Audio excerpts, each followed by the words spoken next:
The peaceful life of people ended when the zombie apocalypse began and corpses began to come to life. The surviving children tried to stick together and stay alive if possible in this crazy world where zombies lived. As they say, the law of the jungle is survival of the fittest. Running into some abandoned house, the eldest of the children pushed the door with all his might to close it. Apparently this boy is more familiar with this law of the jungle than anyone else. The boy armed himself with some kind of stationary knife, which, of course, would not save him from the zombies, but with it, he at least felt a little safe. However, his feeling of safety did not last long, because a moment later the door began to break down from the onslaught of zombies. Trembling with fear, the boy still held the stationary knife tightly in his hands, because in the current virus-infected world, people have become food for monsters. It didn't take long for the zombies to break through the front door and head towards the children in a flock. Looking tensely at the crowd of monsters approaching them, the boy tried to convince the children, who were hiding behind him, so that they would not be afraid of anything, because he would protect them.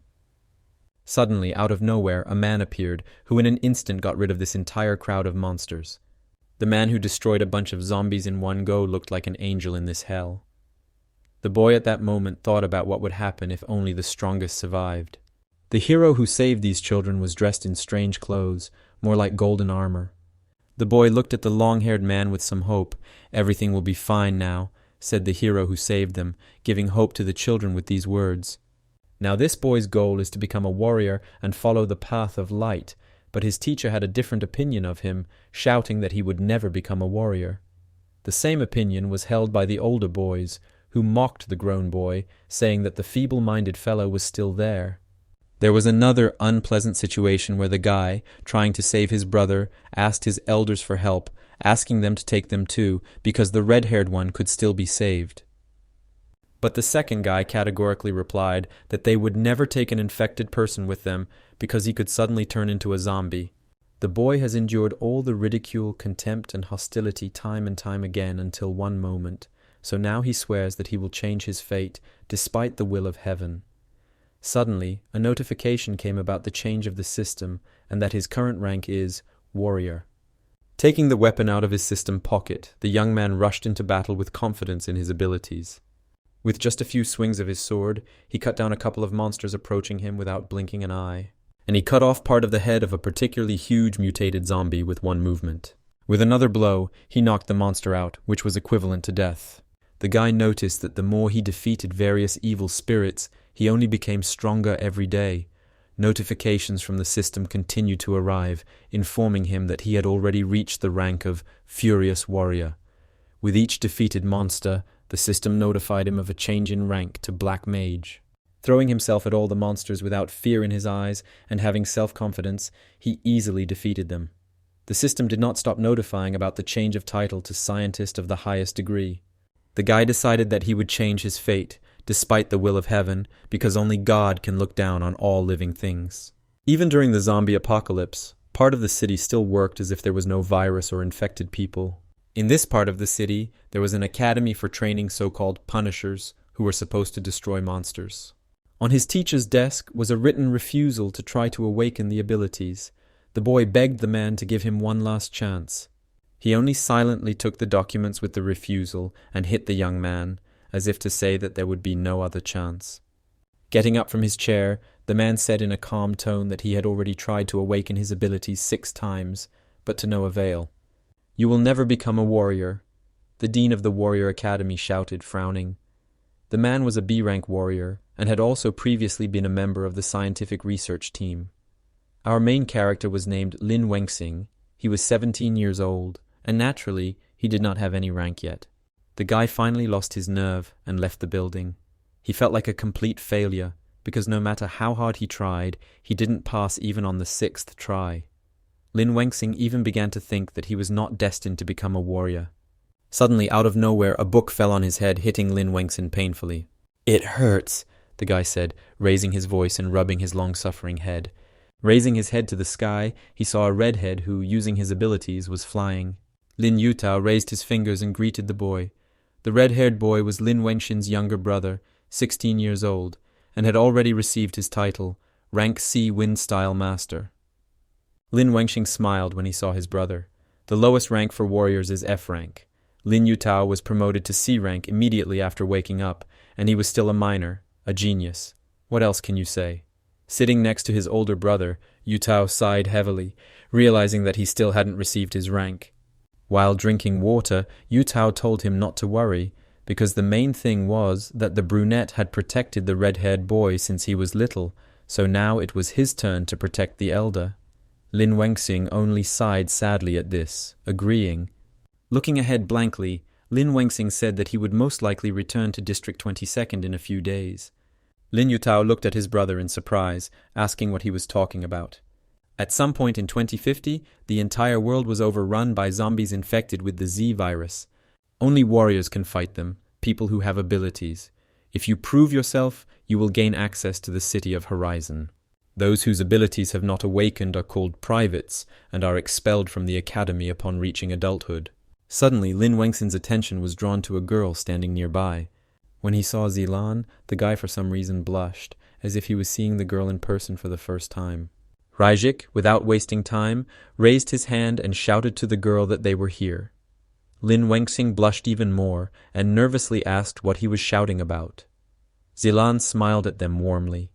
Bringing his brother to the girl, Yutao told them to chat, but unfortunately he had to go. Yutao gave his elder brother a final wink and wished him luck in this matter. Smiling at his brother, Lin Wengxing quietly called him a fool in a brotherly manner. He suddenly remembered little Zilan. Lin Wengxing had been so busy trying to overcome the rank of private for several years that he had no time to talk to Zilan. The guy decided that he needed to chat with her at least before leaving. He stood there like a statue, not knowing how to start the conversation. "How lucky to meet you here," Lin Wengxing said, scratching his head. Zilan agreed with him, asking if he had awakened his abilities yet. Suddenly someone came up from behind and grabbed the guy by the hair, forcing him to step back. Li Wei smiled with a grin and told his friends to look. This idiot is on a date. This guy is a D rank and has already received his title, Warrior of the Metal Style. Lin Wengxing became nervous and asked him what he was doing, asking him to let go of his hair. In the past 2 years, Li Wei has been jealous of Lin Yutao because he is more talented, but since he cannot personally express this to him, he takes it out on Lin Wengxin. Li Wei abruptly took away the rolled-up paper that was sticking out of the boy's pocket. Holding his head, Lin Wengxing extended his other hand upward, shouting at him to give him back the papers. But Li Wei just smirked and used his ability to coat his hand with metal. He pulled his hair back sharply, causing him to bend his whole body back. "Hey, I'll just take a look. What's wrong with that?" Li Wei asked with anger in his eyes. Looking at the papers, Li Wei almost spat out air from laughter after he read what was written there. Raising the papers into the air, he laughingly turned to his boys, telling them to also look at this ridiculousness. Returning the boy to his original position, Li Wei waved the sheets in front of his face, laughing as he said that even 6 tries were not enough to awaken his abilities. The guys started laughing, saying that it was really possible to fail 6 times in a row, or maybe their eyes were deceiving them. The second one laughingly responded that this also happens. Lin Wengxin was fed up with these ridicules. Still holding the boy by the hair, Li Wei continued to mock him, saying that he couldn't understand. Yutao was a wind master, and his brother was a worthless person. He asked with a grin if they were really related. Lin Wengxing was already seething from all these insults, and raising his hand to strike, the guy shouted that he could say whatever he wanted about him, but he would not tolerate Li Wei insulting his brother. But his fist never reached its target, because Li Wei managed to cover half of his face with metal, and his wrist simply bent. Shaking his injured hand, Lin Wengxing screamed that it was so painful, the other guys just laughed at his efforts. Apparently Li Wei got tired of playing with the guy and threw him into the ground, telling him to get lost. Li Wei said with a grin that he could be angry as much as he wanted, because it wouldn't change anything anyway. Zilan sat down next to the injured Lin Wengxin, who only glanced at her. At this point, Li Wei turned to Zilan, asking and pointing at the guy if she was sure she wanted to date such a scumbag. Zilan didn't pay any attention to Li Wei's words and told Lin Wengxin not to move while she treated him with her ability. Coming closer to them, Li Wei said in surprise that he had never met a D-rank warrior therapist before. He walked up to the girl abruptly and roughly grabbed her hand, telling her to spit on this scum of society and come with him. To which the girl immediately shouted for him to take his hands off. Lin Wengxing immediately grabbed Li Wei's pants, shouting at him to leave Zilan alone. but he only kicked Lin Wengxin because the guy grabbed his pants. After this kick, Lin Wengxin was sent flying even further, and Zilan became worried when she saw this. Still holding the girl's hand, Li Wei glanced sideways at the guy lying nearby, telling her that she should forget about this scum who only knows how to make noise. "No, come on. Did you really like him?"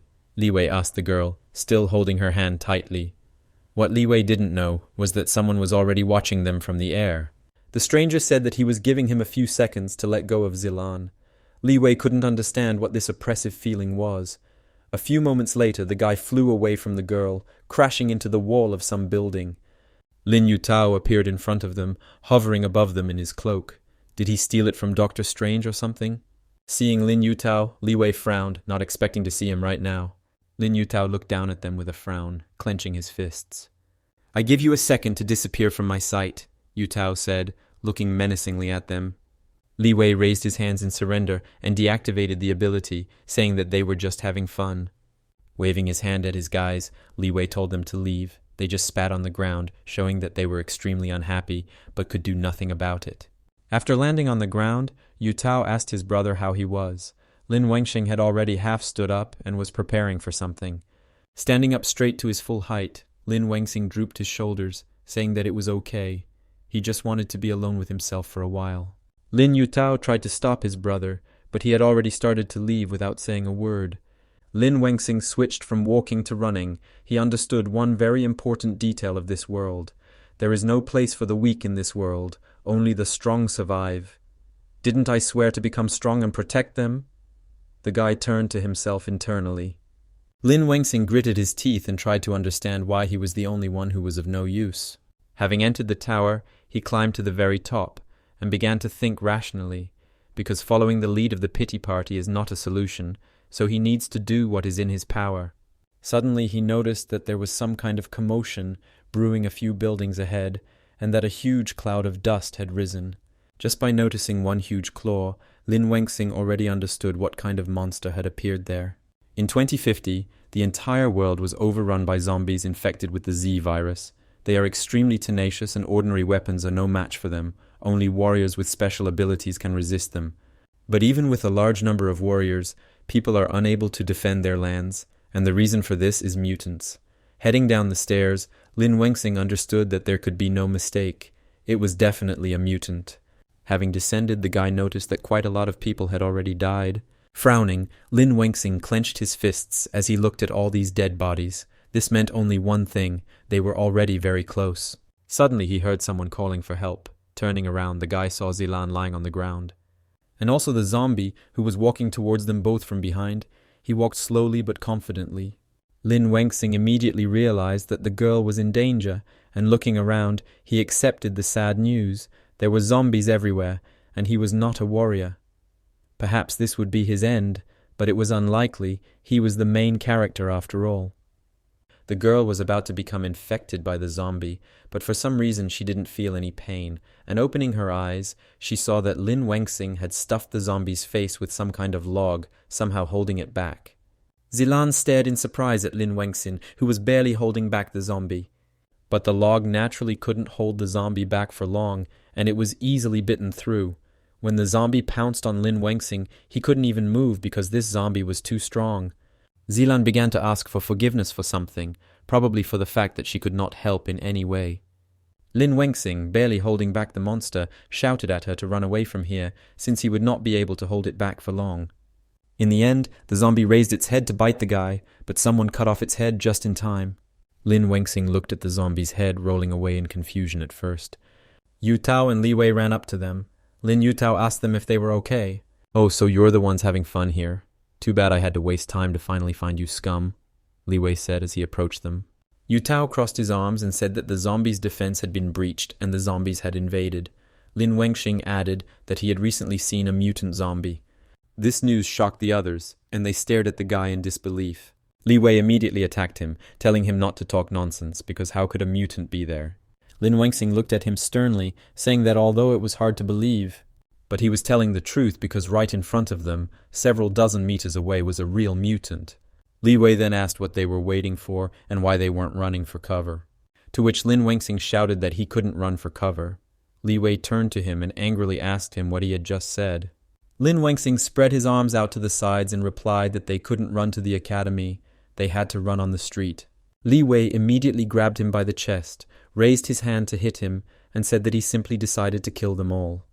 To which Lin Wengxing responded with a shout that a horde of zombies had attacked the academy, they were wandering around it, and besides, there were probably survivors waiting to be rescued.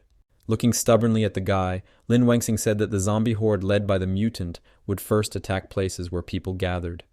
Therefore, if they run there, they will have a hard time. Hearing this, Li Wei gritted his teeth until they started to grind. Using your and Yutao's abilities, we can destroy the normal zombies and find a way out of here. Lin Wengxing frowned and said calmly. Then Yutao himself arrived, saying, Li Wei should take his hands off me, so that he and his brother could go where they thought best, and he could be on his own. Thinking rationally, Li Wei immediately said that without Yutao's power, he wouldn't survive, so he was with them. So they moved forward in a small group, Li Wei and Yutao clearing the way, and Zilan and Lin Wengxing keeping up with them. As expected, there aren't many zombies on the route my brother suggested, Lin Yutao said with a smile. Li Wei just snorted and rolled his eyes. Zilan, who was running alongside Lin Wengxing, treated his head, which he had injured while holding off the zombie. The boy asked her what she was doing. Realizing that she had stopped the bleeding on his head, the young man smiled, thanking her. The girl also mirrored his smile. Yutao urged them on, saying that the exit was right in front of them. The others sped up and hurried after him. Lin Yutao noticed with a smile that there was a rescue vehicle ahead.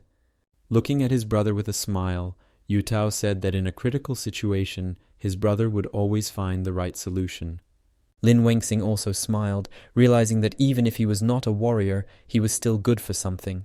Suddenly, Yutao shouted loudly at Lin Wengxing to duck. Lin Wengxing didn't understand what his brother was talking about at first. After all, he couldn't see the zombie jumping on him from above. Only a moment passed. No one even realized what had happened when they saw that Yutao had covered his brother with his body and he himself had been bitten. When Lin Wengxing woke up, he almost panicked, asking Yutao how he was and if he was okay. He immediately noticed the back of his brother's head where the zombie had bitten him. Everyone was in the rescue team's car in an instant. Lin Wengxing took his brother with him and, approaching the car, began to ask that they also be allowed to get in the car, since Yutao could still be cured. But the driver immediately refused him, saying that they would never take an infected person with them because he could suddenly become a zombie. Lin Wengxing tried to convince him that Yutao was a very strong warrior, so he could be useful, so the guy would not leave him there. Li Wei told them to stop chatting, because if they weren't going to go, he would run on foot. But then something happened that no one expected. Zilan pushed Lin Wengxing and his brother away from the car. Looking at her old friend in bewilderment, Lin Wengxing asked why she was doing this to them. She answered with disgust in her eyes that he was a simple private, but she wanted to live like that. In an instant, the car door closed and it drove away. Lin Wengxing could only shout after them not to leave. Tears welled up in Lin Wengxing's eyes from helplessness. He couldn't understand why this was happening. Looking at this whole crowd of zombies, complete with a mutant, Lin Wengxing thought that it looked like they would die there. He started to hate himself for being such a weakling. His own life wasn't as important as his brother's. He was a genius. How could he let him die? The image of the man who saved them appeared before his eyes again, and he thought that if only Lin Wengxing were as strong as their savior. Reaching out to something unknown, he began to beg for a chance, just one chance to become like their savior. As Lin Wengxing burst into tears, he only thought that he wanted to change his fate. "If so, here's your chance," said something out of nowhere, and the next moment a huge beam of light appeared from the sky. This beam destroyed the zombies surrounding them, and at the same time equipped Lin Wengxing with armor. Now, Lin Wengxing was positively glowing with a power that appeared out of nowhere. A notification came that the system change had been activated, and also that his current rank was Warrior. Looking at the zombie corpses around him, Lin Wengxing couldn't believe that he did this. Suddenly a system notification popped up in front of him, and Lin Wengxing immediately paid attention to it. The system notified him that the operation was successful, and the danger had been eliminated. Lin Wengxing stared at the window and asked out loud what it was. Suddenly, something screamed out a zombie attack alert at the top of its voice, and Lin Wengxing immediately turned to the side. Indeed, at that moment 2 zombies were heading towards him, who were clearly not intent on a peaceful conversation. Lin Wengxing successfully dodged by jumping away from the spot where the zombie had just struck. Having landed successfully after the jump, Lin Wengxing mentally thanked the system for such a boost. Lin Wengxing stood next to Yu Tao and said that if it weren't for the system, he would have become food for that zombie. Another notification from the system came to him, and Lin Wengxing took notice of it, wondering out loud what was going on again. The zombies did not stop and headed towards the two guys, wanting to devour them. The system sounds an alarm, notifying him that zombies are approaching, and it gives him a choice to attack or dodge. Lin Wengxing's eyes lit up with some kind of power, or was it just the reflection of the system window? "Do you want me to choose?" the guy asked with a frown. Looking at his brother behind him, Lin Wengxing noticed that if he dodged, Yu Tao would be in danger. Looking resolutely at the approaching zombies in front of him, Lin Wengxing realized that he could only rely on himself now. The system began to control his hand, and the guy, who was not ready for this, was surprised that the hand was moving on its own. Without thinking twice, he rushed towards the zombie because the best defense is an attack. With this system, Lin Wengxing destroyed the zombie with just one blow. The corpse fell to the ground and began to evaporate, leaving behind a strange black smoke. Lin Wengxing looked at his hand in surprise, which was wrapped in some strange grey haze in the shape of a flame. Suddenly his status was revealed to him, and the crystals that remained after the zombie corpses were transferred to the device on his hand. Looking at his status in the system window, Lin Wengxing accepted that he still had a lot to learn. "Whatever the case, it's time to get out of here," Lin Wengxing said, looking at the approaching zombies with a mutant in tow. A horde of mutated zombies headed straight for them to devour them. The system immediately sounded an alarm, notifying him that zombies were approaching him, also giving him a choice to dodge or attack. When Lin Wengxing chooses to evade, his body's capabilities and reaction will greatly increase. And when Lin Wengxing chooses to attack, the attack power increases. After defeating another zombie, the crystals from their bodies were transferred to a special device to Lin Wengxing. After killing a zombie, he gains experience points, which significantly increases his strength. Looking at his skill status, Lin Wengxing thought that if he understood correctly, when the indicator showed the number 2, then he will be able to combine them, which also equals to being able to attack and dodge at the same time. Lin Wengxing slammed the ground hard, and the shockwave cleared away the remaining zombies. After which a huge traffic jam and dust formed, which gave Lin Wengxing and Yu Tao in his arms a head start. Of course, the number on the indicator depends on its parameters, and what else did he want? Taking the unconscious Yu Tao into his arms, Lin Wengxing realized that although the number on the indicator depended on his parameters, he had enough strength to use attack and evasion together. Holding his brother tightly in his arms, Lin Wengxing calculated the possible moves, thinking that this would come in handy when retreating.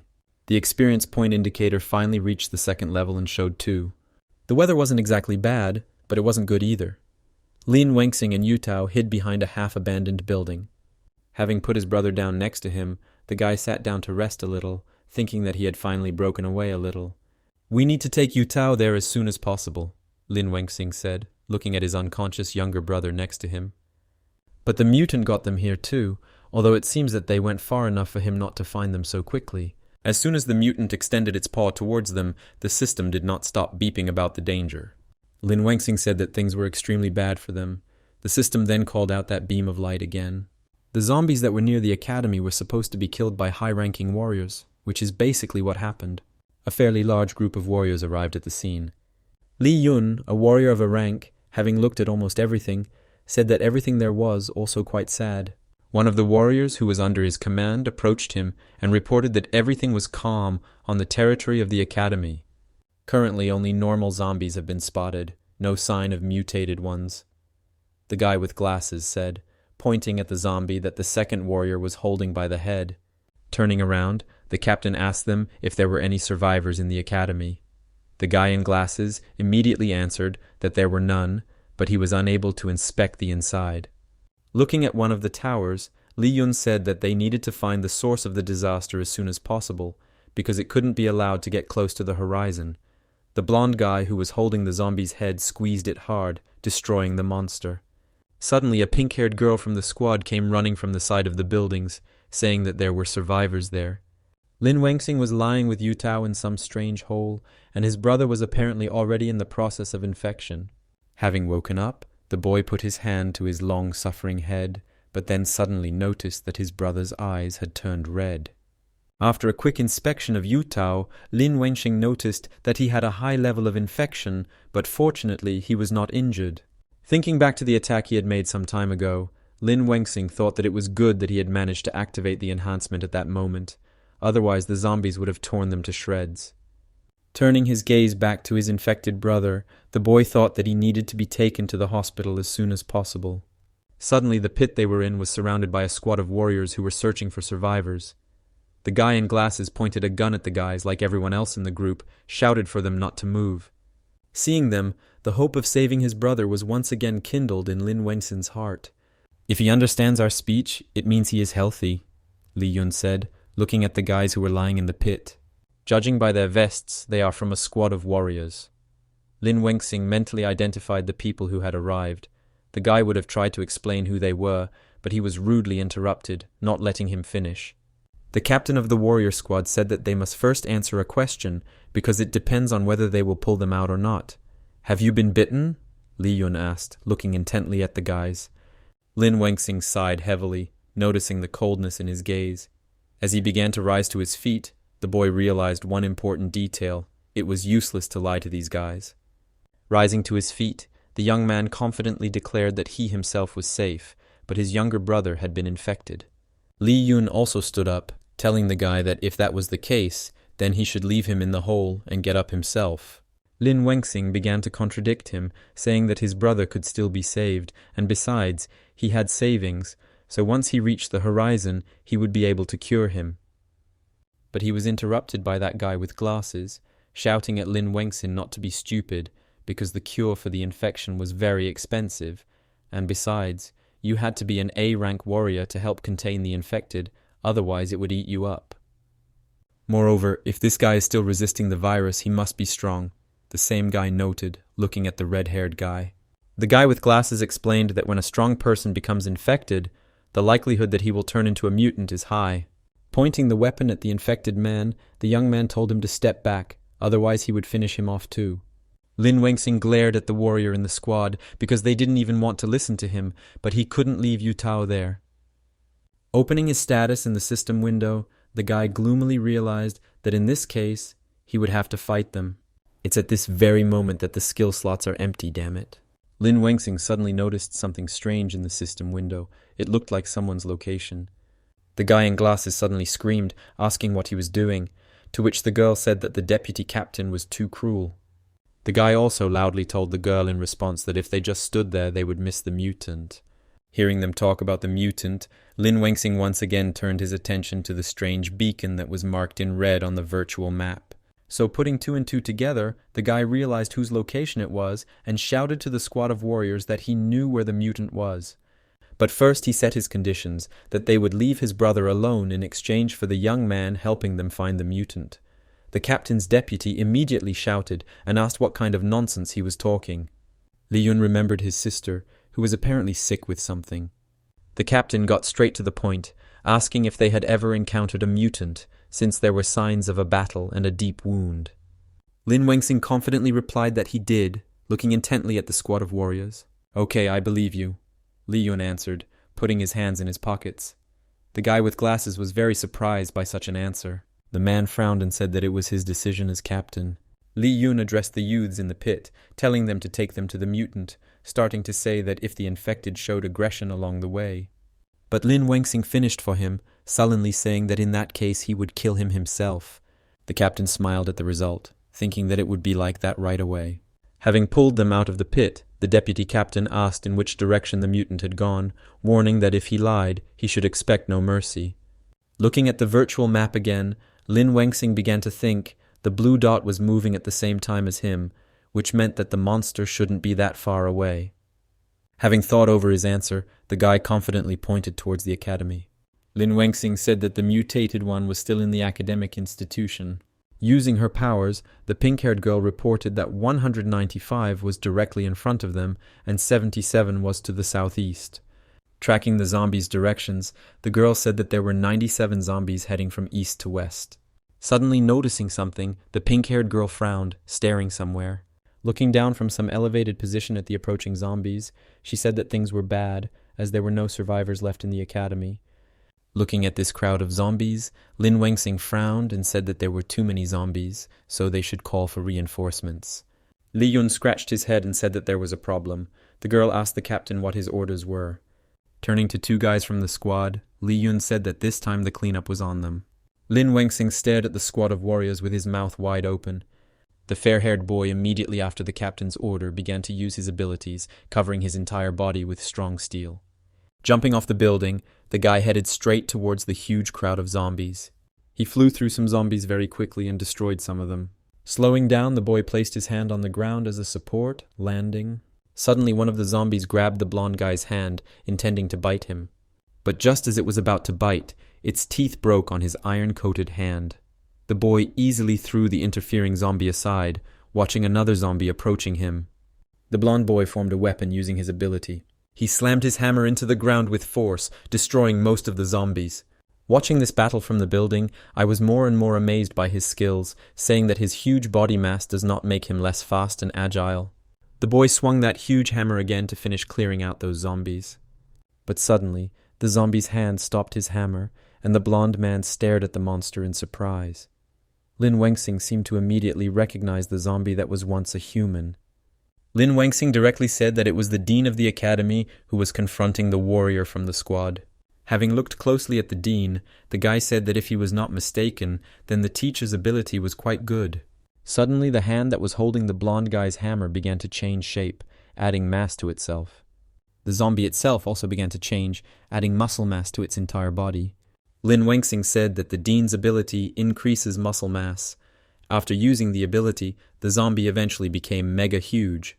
The fair-haired guy now understands perfectly well that he is no match for this giant, but still tried to restrain him. Suddenly, out of nowhere, a bullet flew out and destroyed the zombie that was in the way. The deputy captain tried so hard that even Lin Wengxing stared at him in surprise, amazed at such a well-coordinated teamwork. The blonde-haired man took the head of some zombie in his hand without even grimacing. Having crushed the zombie's head, the guy reported that the area was finally cleared. The blonde man looked up with his 4 pupils, saying that they could go further. Li Yun stood on the roof of the building with the rest of the warriors and Lin Wengxin, saying that he understood, so they could go. Although I hated the dean, he was one of the strongest in the entire academy, and it was said that he was even a member of a small troop of warriors, Lin Wengxing said with a frown. Looking at the warriors from the squad walking ahead, the guy thought that this is what the strength of today's warriors is like. While passing by the corpse of his former dean at the academy, the system secretly lured and took the crystal from his body. Judging from the strength of that muscular zombie, he was strong before. After all, after transformation, a person with powerful abilities has a certain probability of retaining them. The guy with glasses said, as he walked in front of Lin Wengxin. Looking over his shoulder at the boy and his brother, the deputy captain said that his younger brother was also strong, asking at the same time whether he had lost faith in his own strength and was ready to take responsibility after seeing what had happened. To which Lin Wengxing stubbornly looked at the shooter, confidently saying that he would not change his mind, because he was his brother. Having left the guy, the bespectacled man told him to remember that there is nothing wrong with asking your elders for help. The pink-haired girl, walking next to her brother, cheerfully said that he was such a conceited person, to which he shouted that she was talking nonsense. Li Yun suddenly stopped abruptly, warning the others to stop because he thought he saw something burning. But it seems like nothing like that happened. The captain was just making fun of Xiao Yu. The guy, not appreciating the joke, called the captain stupid because you can't joke about something like that. Deciding to shift the attention away from himself, Xiao Yu turned to Lin Wengxin, asking if they were going the right way since quite a bit of time had passed. Looking again at the virtual map in the system window, the young man confirmed that they were going in the right direction. Although he was using the map for the first time, he was sure of what it was displaying. They came to some building, and using her abilities, the girl, without opening her eyes, said that inside there were more than 100 ordinary zombies and also some strange creature, most likely a mutant. "Well, let's make sure," said the captain, opening the window, which was on the roof of the building. When Li Yun opened it, everyone immediately looked inside to satisfy their curiosity. As soon as they looked inside, they were surprised to see the creature that was inside the building. It was an extremely strange sight to see a mutant standing on stage and acting out something, while zombies sat quietly on chairs watching it. The mutant danced on stage in front of the zombies, to some melody. Lin Wengxing cursed, frowned, and said that this beast had attacked the academy and turned all the students into zombies. Li Yun added that it was impossible to predict the behavior of mutated zombies. Rising to his feet, the captain put his hand on the boy's shoulder and said that he and Luo Xin would stay there and they would sort things out themselves. The other two, without contradicting the captain, confidently jumped after Li Yun into the window of the building through which they were supposed to get to the assembly hall. If I could use my power at the right time, I would help them, Lin Wengxing said, looking at his status in the system window again. Looking at the gain indicator in surprise, because that indicator had recently been at 0. Luo Xin calmly told him not to worry because they were very strong, which meant they could handle it. Luo Xin was born in the 24th district, near the city of Horizon. There are about 26 districts in total. The higher the number, the further from the horizon they are. There is nothing to say about the safety in her district. Li Yun, Xiao Yu, Luo Xin and Ida Li are orphans, which is not surprising at all. In order for people like them to survive, they had to risk their lives searching for food in places overrun with zombies. After each foray, the 4 of them, the last surviving orphans, shared their food like a family. She was lucky to meet them then, because they supported each other.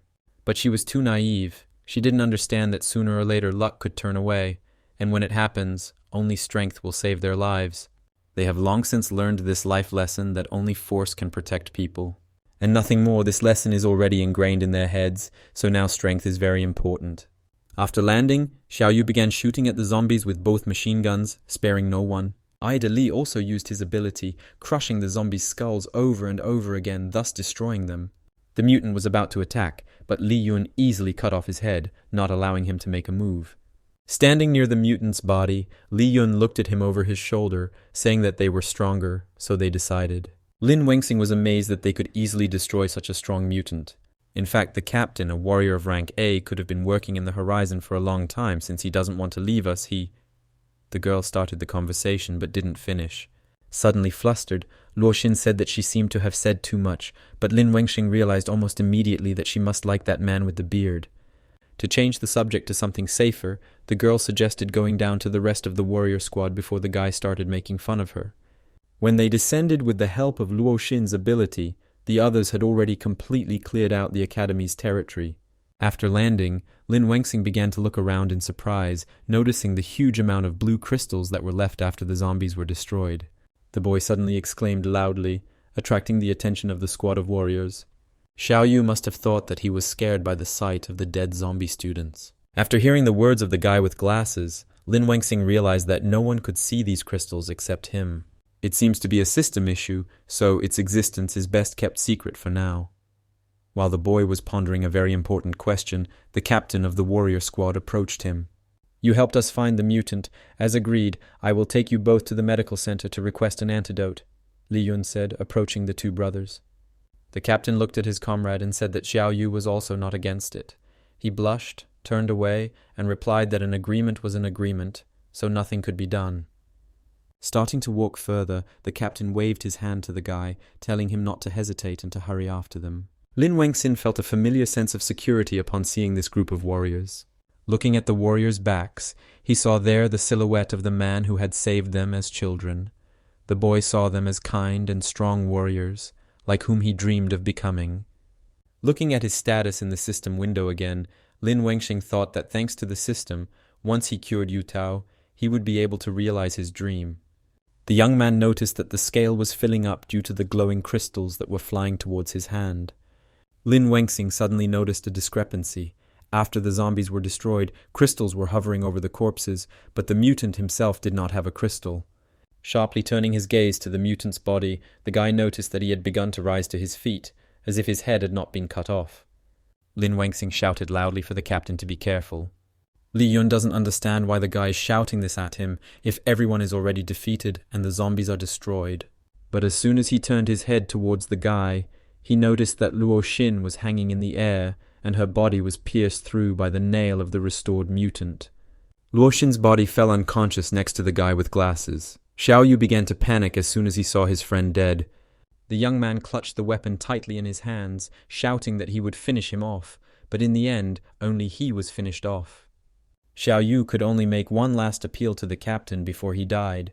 Li Yun immediately went to his comrade, not believing that he was already dead. Having pulled out his weapon, the captain headed straight for the mutant, who literally finished off 2 of his squad in a minute. Li Yun, without mercy, chopped his limbs over and over again, causing damage to the mutant. But even here the monster did not retreat, successfully blocking his blow to the neck. Upon landing, the captain noted that combat experience told him that he needed to use his body's potential to the fullest. But would he have time? That was the question. Li Yun couldn't even imagine that this particular mutant would turn out to be a candidate. The mutant, meanwhile, had already attacked the captain of the warrior squad. It would seem that he had no problems with speed, but he still didn't have time to dodge. The monster was about to pierce him with its claw, but Li Yun was blocked by Da Li, who, using his ability, summoned that huge hammer, which somehow held the mutant. Looking over his shoulder at the captain, Da Li shouted at him to run away from here. Reaching for a nearby sword, Li Yun told him to wait a little while until he reached the weapon. Da Li's eyes lit up in the darkness, and he began to thank the captain, saying that they had only survived this long thanks to him. In the end, Da Li met his end. The mutant pierced him through and through. Just like Luo Xin, but this time the guy died right before the captain's eyes. Lin Wengxing couldn't believe that such a strong group of warriors had been completely wiped out in just one go. The guy began to think about how they could get away from there with Yu Tao, since the monster would hardly let them leave so easily. But Lin Wengxing almost forgot that the energy gauge was 100% full, so he should be able to utilize the system to its maximum. Li Yun had apparently already resigned himself to the fact that he would not survive, since he was too weak, in his opinion, and could not protect his friends. Watching the mutant swing at him, he mentally asked Xiao Yu, Luo Xin, and Da Li to wait for him, as they were about to meet again. The monster has already made an attack, and may have already killed the captain of the slain squad of warriors. But then Lin Wengxing came to his aid, taking him away from the mutant's clutches, and Li Yun asked him in surprise what he was doing. To which the guy, scratching his cheek with his finger, replied that he couldn't leave it here. Staring at the boy, the captain noticed that Lin Wengxing's speed just now was at the level of an A-rank warrior. Supporting the captain so that he could stay on his feet, the young man asked if he was okay. To which Li Yun, in response, asked what just happened. The monster reminded them of itself again, attacking them. But they, glory to all living things, successfully dodged. The creature just can't sit still. They jumped back and landed near some doors. Lin Wengxing landed on his feet, while Li Yun landed rather awkwardly. Lin Wengxing squatted down and cursed, saying that he almost killed them. It turns out that the accumulated energy indicator shows the amount of energy that can be converted into strength. The system notified that the amount of energy has reached 100%, and you have reached level 3. The total number of skill points is 3. On top of that, the level has also increased. Lin Wengxing thought that perhaps he should spend them all on improving evasion so that he can avoid the monster's attacks. Now is not the time to think long. Your strength is enough to resist the candidate, Li Yun said, looking at the guy while he stared at him in bewilderment. He explained that this is what they call monsters that can develop in abnormal bodies. If you don't finish it off, it will become several times stronger, and these creatures are quite rare to meet. Taking hold of the handle of his weapon, the captain told him to listen to him carefully, because when he attacked, he would try to repel the attack, and the guy should try to hit the monster in the head, only he should hit with all his might. Lin Wengxing first looked at the captain in confusion, not saying out loud that he had already tried to attack him, but to no avail. He put all 3 skill points into dodging to avoid the candidate's attacks, although it seems like you can transfer points from one skill to another, but then dodging will be a bit more complicated. But he suddenly noticed something strange in his status. It said something about some kind of transformation into a blacksmith.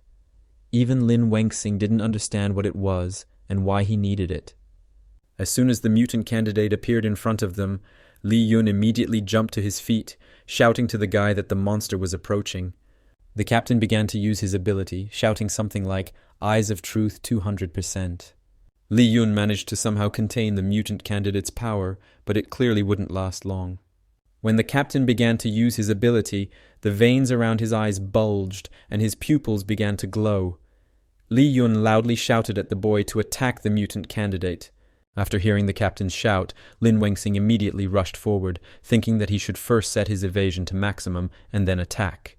The guy jumped straight towards the mutant, hoping to inflict at least minimal damage on the monster. Lin Wengxing attacked with all his might, so much so that after his blow a huge cloud of dust rose up. But instead of a mutant, the guy saw only empty land and the captain, who was standing nearby on one knee. The mutant candidate managed to regroup, and having disappeared from view, he hid on the wall, preparing to attack the stupid boy. And when mutants became so smart, did part of their mind remain in the dead skull?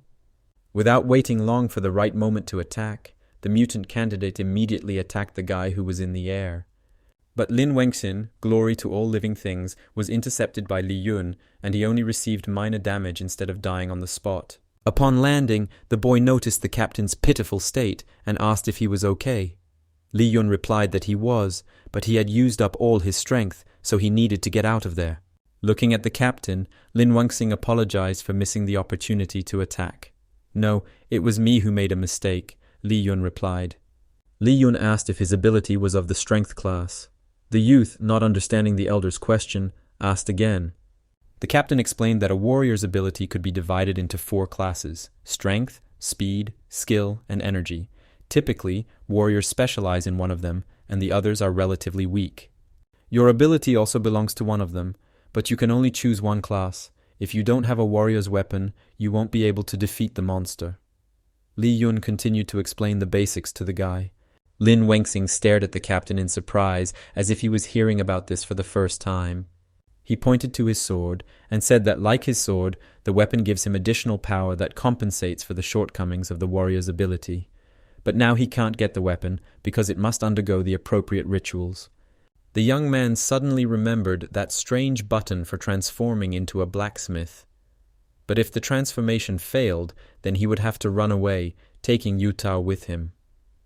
The captain sternly told the boy to take his brother and escape from there, to which Lin Wengxin categorically refused, saying that if they were to escape, they would do it together. "But if you don't protect someone close to you, then what's the point of continuing to live at all?" Li Yun asked, looking at the bodies of his dead comrades. For some reason, Lin Wengxin once again remembered the silhouette of the man who had saved them in their distant childhood. Starting to rise to his feet, the guy said that he agreed with the captain, but there was one thing. The young man stood up confidently, saying that this was why he would protect him using the same logic. Lin Wengxin shouted loudly so that the system could begin the transformation. The system, so to speak, happily carried out his order, covering him from head to toe in a strange suit, giving him a huge hammer and a huge nail. It seemed to have created something like Captain America's suit. Looking at his transformation and the tools in his hand, the young man read in the status that he had become a blacksmith. The mutant candidate didn't wait, gradually approaching them, opening his huge mouth with a bunch of teeth. Raising his hammer over the nail, Lin Wengxin spoke to the system to make him a weapon that could destroy this monster. When the young man hit the nail with the hammer, there was a small flash. And a moment later, the guy had a ready-made weapon in his hands, which, according to the system's standards, would be able to destroy the mutant candidate. Li Yun stared in surprise at the guy who literally created a weapon for himself out of nothing. "So you have a system?" the captain asked him rhetorically. The system notified that his rank had been changed to warrior, also warning that the energy distribution system was currently at low values, so if the energy output was too large, the system could break down.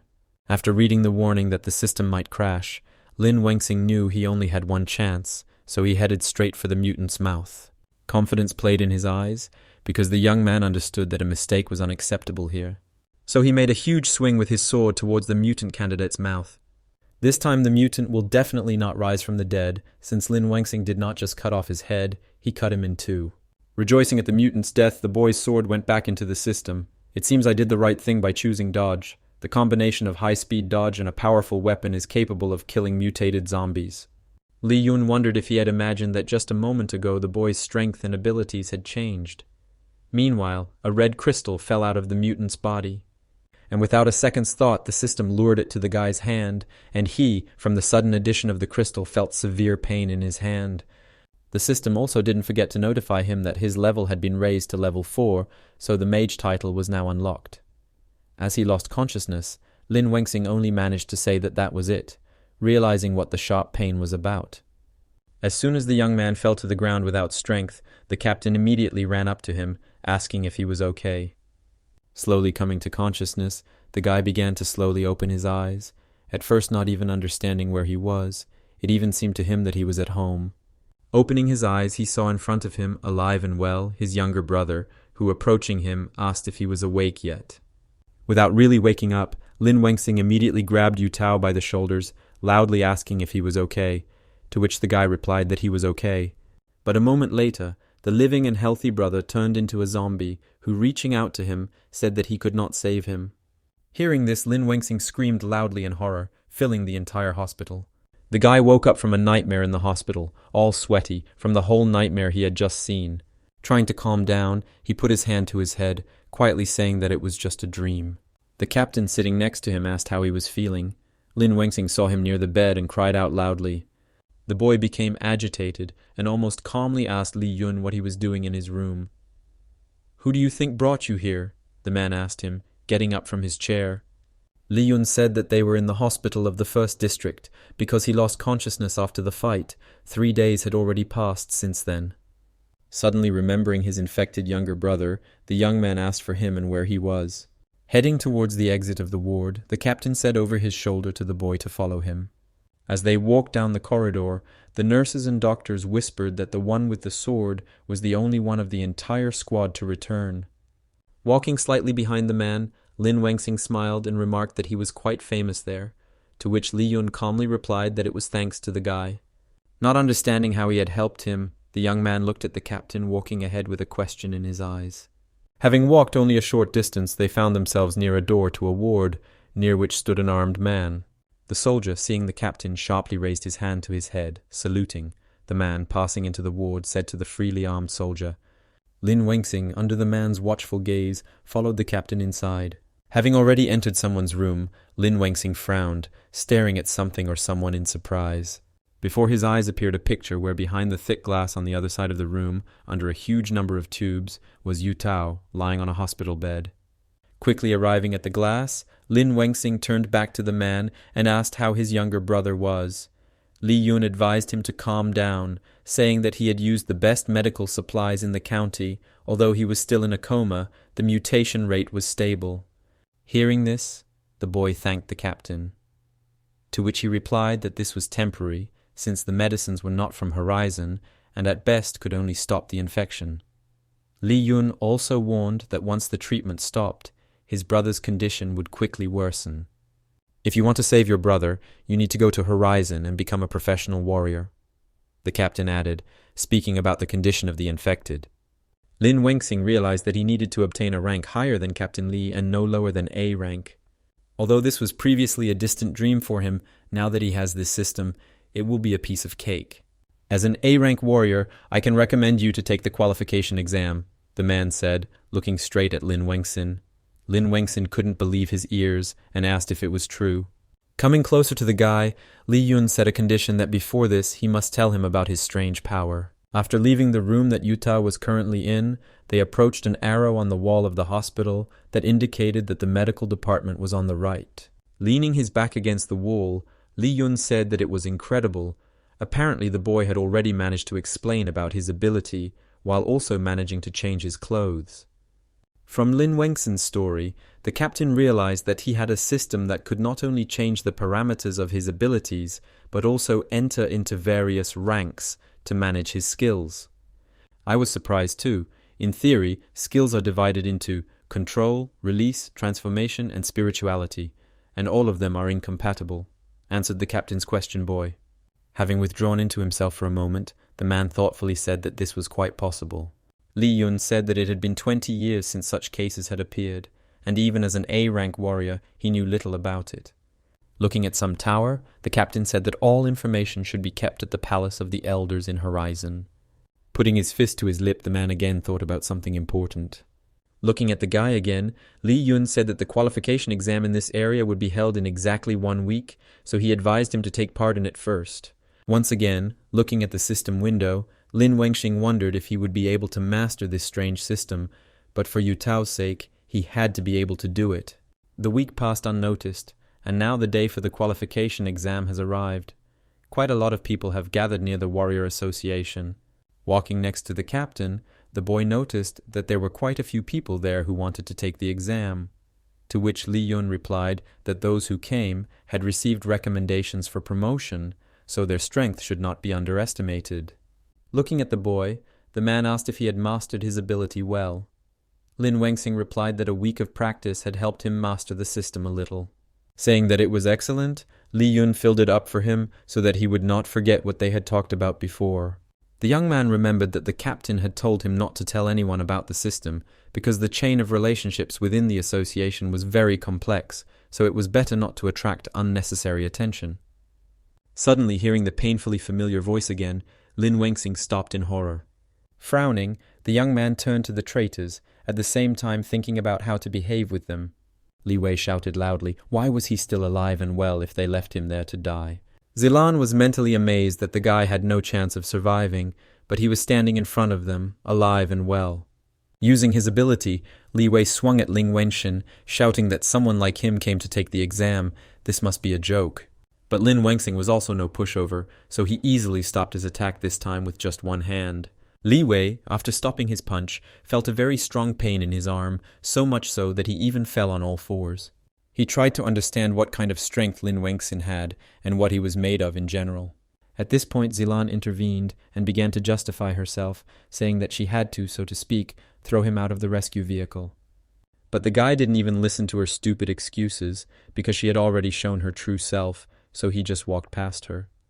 Looking coldly at the girl, Lin Wengxing said menacingly that he would deal with her during the qualification exam. The girl trembled from the horror that filled her, either from his words or from the look with which the guy looked at the girl. What are you talking about, Wengxing? I'm glad you're back, Zilan said to the boy, putting on a compassionate expression.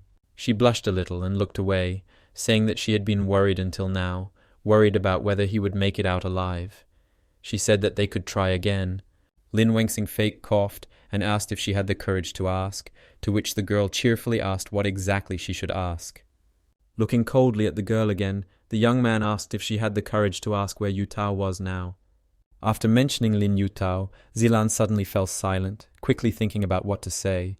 Lin Wengxing clenched his fist until it hurt slightly, told her not to worry. He was alive after all, so he would understand if she abandoned him, a weakling.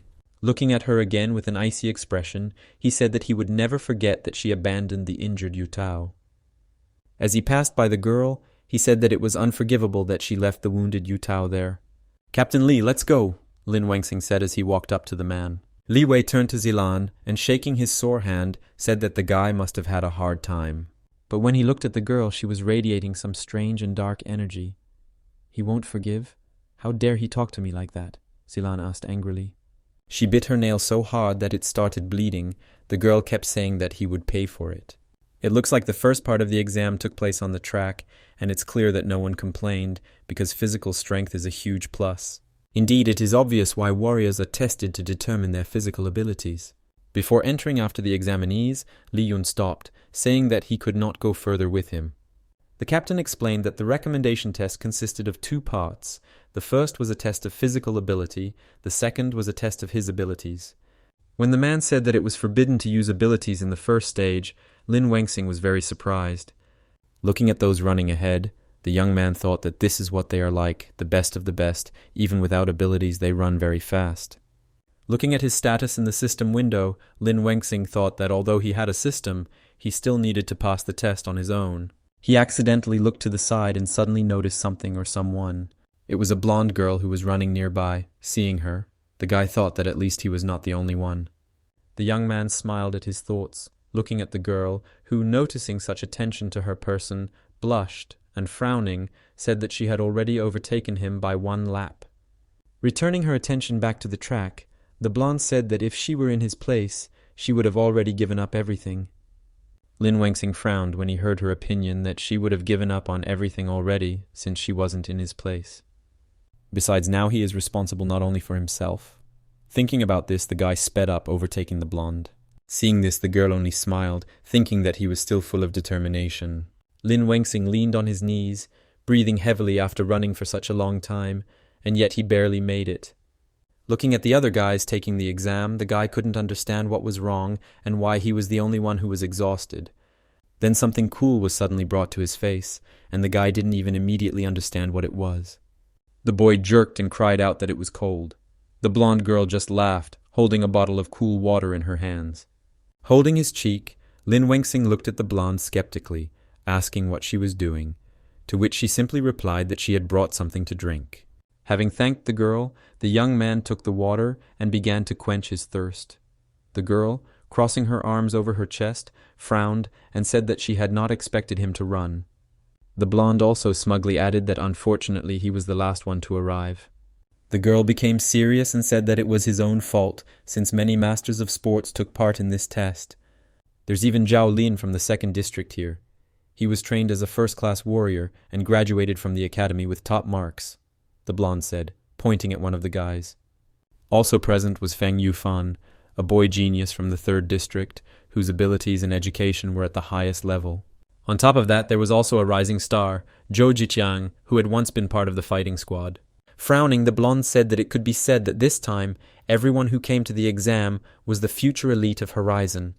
I haven't heard anything about you. You don't look like someone who has undergone long training, the blonde said, pointing at Lin Wengxin. Looking at the other examinees, the girl added that this was not an exam that anyone could take. Lin Wengxin frowned and looked at the girl, replying that he was Lin Wengxin, a good-for-nothing from District 23rd. Under the surprised gaze of the blonde, the young man said that he had his own reasons for taking the exam, and he intended to pass it. The girl burst out laughing, and holding her stomach, began to laugh, saying that she didn't expect to hear such a banal remark. Taking advantage of the moment, the young man frowned and asked who she was who just came and laughed. Having stopped laughing, the blonde smiled, and looking at the guy, was about to introduce herself, but she was interrupted. Someone loudly announced that the examiners had arrived, so there was a deathly silence. While everyone was staring at the examiners in admiration, Lin Wengxin realized that everything that strange girl said was true. One of the examiners was a legendary A+ rank warrior named Li Yuting. The young man nervously noticed that Li Yuting was looking in his direction. Lin Wengxin became agitated, not understanding what was going on. The guy even admitted the possibility that he had noticed the system and cursed when the examiner walked in his direction. But fortunately for the guy, Li Yuting was just walking towards that strange blonde. "Yunke, you came this time too," the man said affirmatively. Li Yuting said with a smile that he was looking forward to her performance. The girl responded enthusiastically that she would definitely live up to his expectations. The boy already knew the girl named Yunke, so now he tried to take a closer look. Having recognized the blonde, he realized that she was the number 1 of the 1st district, as well as the strongest student. "Examinees, I am Li Yuting, the chief examiner. I will be brief." The man turned to the others and said. Suddenly a picture opened up before their eyes, where there were several units of mutants. Lin Wengxin and Yunke immediately recognized what kind of creatures they were.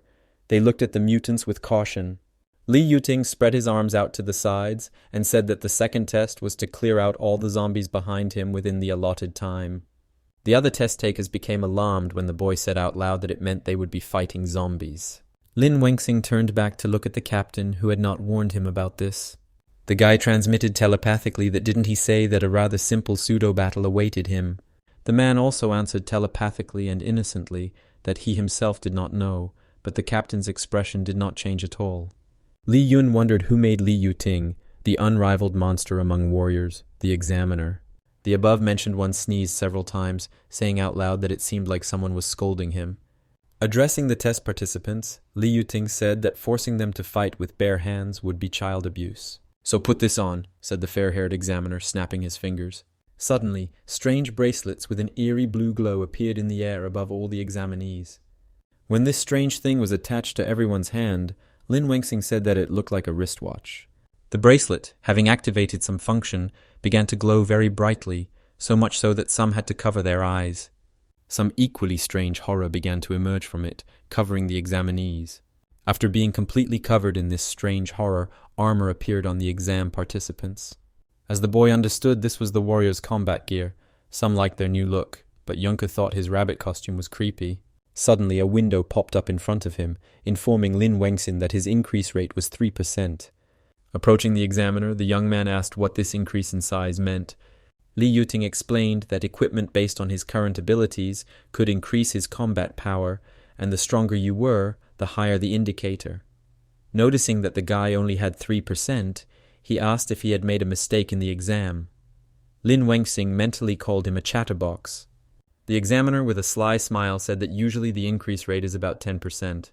The woman standing next to the captain was surprised that someone showed more than 20. The other girls admired Zhao Ling, saying that his enhancement rate was 25%. The female examiner announced that Feng Yufan's enhancement rate was 22%, but he simply hissed, saying that it was not the highest. She also loudly announced that Zhou Jiqian's enhancement rate was 23%. Looking at the examinees with a smile, Li Yuting said that this time the participants were quite strong, because last time there was only one who had passed 20. "Are you sure you don't want to back out? You can still catch the bus," the examiner asked with a slight smile, looking at the young man, to which he replied that he shouldn't worry. The next moment, the red-haired examiner announced that Yunka had 51%, impressively. Li Yuting immediately noticed the blonde girl. Others, looking at the girl, said that even at a professional level, this would already be an A rank. Besides, 51% is a new record. The examiner smiled and said that the rising superstar lived up to expectations. Lin Wengxing also said that her strength was not bragging. But the blonde immediately reminded everyone of herself, asking the guy if he saw how cool she was. "Strength is strength, but she has a rather nasty character. I wouldn't want to deal with people like that." The examiners said that the matter cannot wait, so they declare the 11th Warrior Selection Exam officially open. Li Yuting said that there were more than 150 zombies waiting for them, from normal to abnormal. They will also use drones throughout the test to monitor their progress. On top of that, the zombies have been treated with Horizon's special technology, so even if they are bitten, they will not become infected. No fluff, no feathers. The test has begun, the blonde examiner announced. The one who rushed into battle the fastest was Yunki, who crushed the zombies with her bare hands, saying that she would be the first one to go the furthest. Here a window appeared in front of her, which informed her that the ability had been identified and the adaptation weapon had been prepared, asking at the same time whether it should be used. The girl immediately pressed yes, and a huge axe was immediately created for her out of nowhere. Seeing what she was given, Yunka smiled, saying that it was quite a convenient piece of equipment. Without waiting for anything, she immediately began to cut up the zombies with a new weapon. The others also kept up with the blonde girl, destroying the zombies one after another. Watching the others and how they dealt with the zombies with equipment, Lin Wengxing realized that it was picking up a suitable weapon. As soon as he had a similar message, he immediately chose to apply. A very bright light suddenly poured out of the bracelet, and the guy even hoped that it would give out something very unusually strong. But in the end it gave him an ordinary knife, not even an enlarged one, just a simple, ordinary knife. Seeing what the young man had gotten through the drone's live feed, Li Yuting laughed loudly, saying that the weapon was selected based on the analysis of the ability's strength. Turning to Li Yun, the fair-haired man cheerfully said that the student he recommended was a funny guy. He didn't respond to this because he didn't know what it was. Yunka continued to chop up the zombies without stopping, like firewood. Still, her interest got the better of her, and she turned to the guy to see if everything was okay with him. She suddenly noticed that while the young man stood there confused by the equipment he had received, several zombies had already taken aim at him. And he seemed to be ready for this, so he cut off their heads with amazing ease. Li Yuting frowned and began to watch the scene more closely, asking out loud what had just happened. Li Yun smiled confidently. He was beaming with pride for the guy. This conversation took place on a certain day, a week before the test. Lin Wengxing was surprised that he couldn't tell anyone about the system. Li Yun explained that on the day of the test there would be masters much stronger than him, and if they found out about it, the man was sure that they would take the boy to Horizon for experiments. Frowning, Lin Wengxing asked how he was supposed to pass the exam in that case, to which the captain simply grabbed him by the hair without warning. He immediately asked the elder what he was doing. Li Yun created a strange glowing ball on the tips of his fingers, telling the boy to try to dodge. The man gave him a flick with the strange ball. The next moment, the young man flew at great speed towards the wall of some building. Hitting the wall, he fell to the ground, screaming slightly from the pain he received. Touching his forehead, the guy frowned and looked at the captain, loudly asking what it was and whether he wanted to kill him. "You need to quickly activate the system, dodge the flick and close it right away," the man said, standing in front of the lying guy. Extending his hand to help the boy up, Li Yun said that this was the only way to avoid the examiner's attention. Lin Wengxing replied that he understood. As soon as the young man got to his feet, the captain said that they were continuing, but he didn't even immediately understand what the elder was talking about. To which Li Yun said with a smile that he would not sleep or rest for several days, since he would be training him. Lin Wengxing almost cried when he heard this, since it would not take long for him to die like that. While destroying zombies, Lin Wengxing silently repeated all the steps he had learned over the past few days. At the moment of the enemy's attack, activate the system, put 1 and 4 points into evasion and 1 into attack. And then dodge the blow, attack back at high speed, and finally close the system. After all, the training wasn't in vain, Lin Wengxing thought, rubbing his forehead. Watching the drone's broadcast, Li Yuting said that the boy was not as simple as he seemed. Turning back to Li Yun, the fair-haired examiner said that he looked a lot like him. The captain did not argue, but inside he was infuriated by this nickname, Brave. Looking at Li Yong, Li Yuting said with a slight smile that the exam this time would not be easy. Hearing this, the man looked at the fair-haired examiner in surprise. Lin Wengxing said that the test had just begun, but it was already taking a lot of effort, so at least 10 of them needed to be defeated. Suddenly, the system alerted him that zombies were approaching him, so combat readiness quickly returned to him, since he could not relax. Before he could dodge, part of his equipment was destroyed, and he was thrown into a nearby building. Lin Wengxing leaned on his hand and cursed because he couldn't dodge it, but fortunately the blow hit the armor. Lin Wengxing had completely forgotten that there were mutants there too, and that was bad, because one of them was right in front of him. By the black flame, the young man immediately recognized that this mutant was a candidate. Li Yun walked up to the man abruptly, asking why the fair-haired examiner hadn't announced earlier that there would be a candidate. Don't worry, there are 150 zombies in the arena and only 30 pseudo-candidates. They can't even compare to the real ones. Li Yuting calmly answered him while drinking tea or coffee. Putting the cup on the saucer, the fair-haired man said that although they were not real, they were quite strong, and for killing them, 100 times more points were awarded than for ordinary zombies. In addition, only those who participated in the battle with mutants would be able to pass the test. Li Yun asked why the requirements for the test subjects were so strict this year, since they had no real combat experience. To which Li Yuting sternly replied that it was all because they didn't have time. Hearing this, Li Yun stared at the fair-haired examiner in surprise. According to reliable information, a new zombie king has recently appeared, causing mutants to appear more and more often. If the examinees here only encounter normal zombies, then sending them to the real battlefield will be tantamount to death, the man said sternly, looking at Li Yun. Thinking rationally, Li Yuting said that instead of letting them die there, it would be better to let them get injured during the exam and pass. At least they would be able to live on. And rightly so, because the battles are becoming more and more fierce. Li Yun thought that if you and the others had not followed his example and become warriors, then perhaps they would be alive now. The other examinees immediately began to run away as soon as they saw the mutant in their field of vision. Some tried to make some decisions, because if they continued, they would die there. They even thought about quitting the test. A huge mutant hand struck the place where Lin Wengxing had just been sitting, causing a lot of unnecessary noise. The guy noticed that the number of candidates was increasing. Having landed not far from that place, the young man began to think that if he did not use the system to its full potential, then most likely he would not pass the test. But if he uses it, he will definitely reveal himself, which is of course not desirable. Looking at the broken weapon, Lin Wengxing cursed because he needed to think of what to do next as soon as possible. But then he realized that he had been distracted by his thoughts, forgetting about the candidate, who had already aimed his paw at him to attack. At that moment, Junke appeared and destroyed the candidate with her axe with astonishing ease. After defeating the monster, the girl took a heroic pose in front of Lin Wengxing, asking if he was okay, since number 1 had come to save him. Looking at the blonde in surprise, the guy thanked her, thinking that he had never seen such a talented person.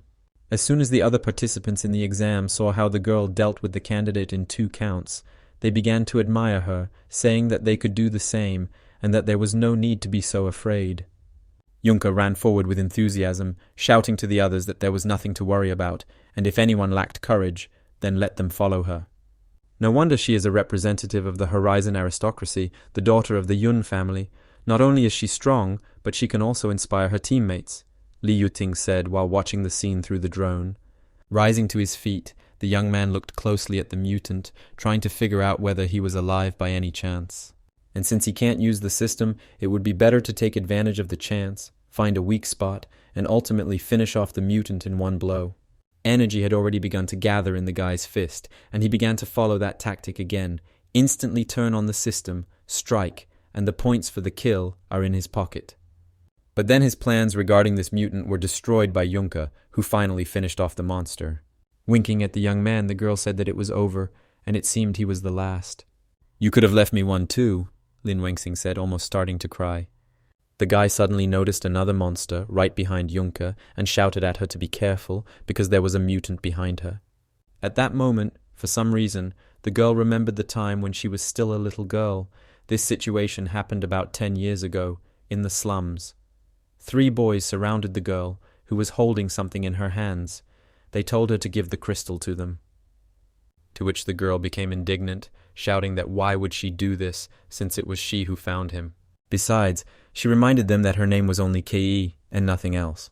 But the boys just started laughing at her, saying that she didn't even know who her father was.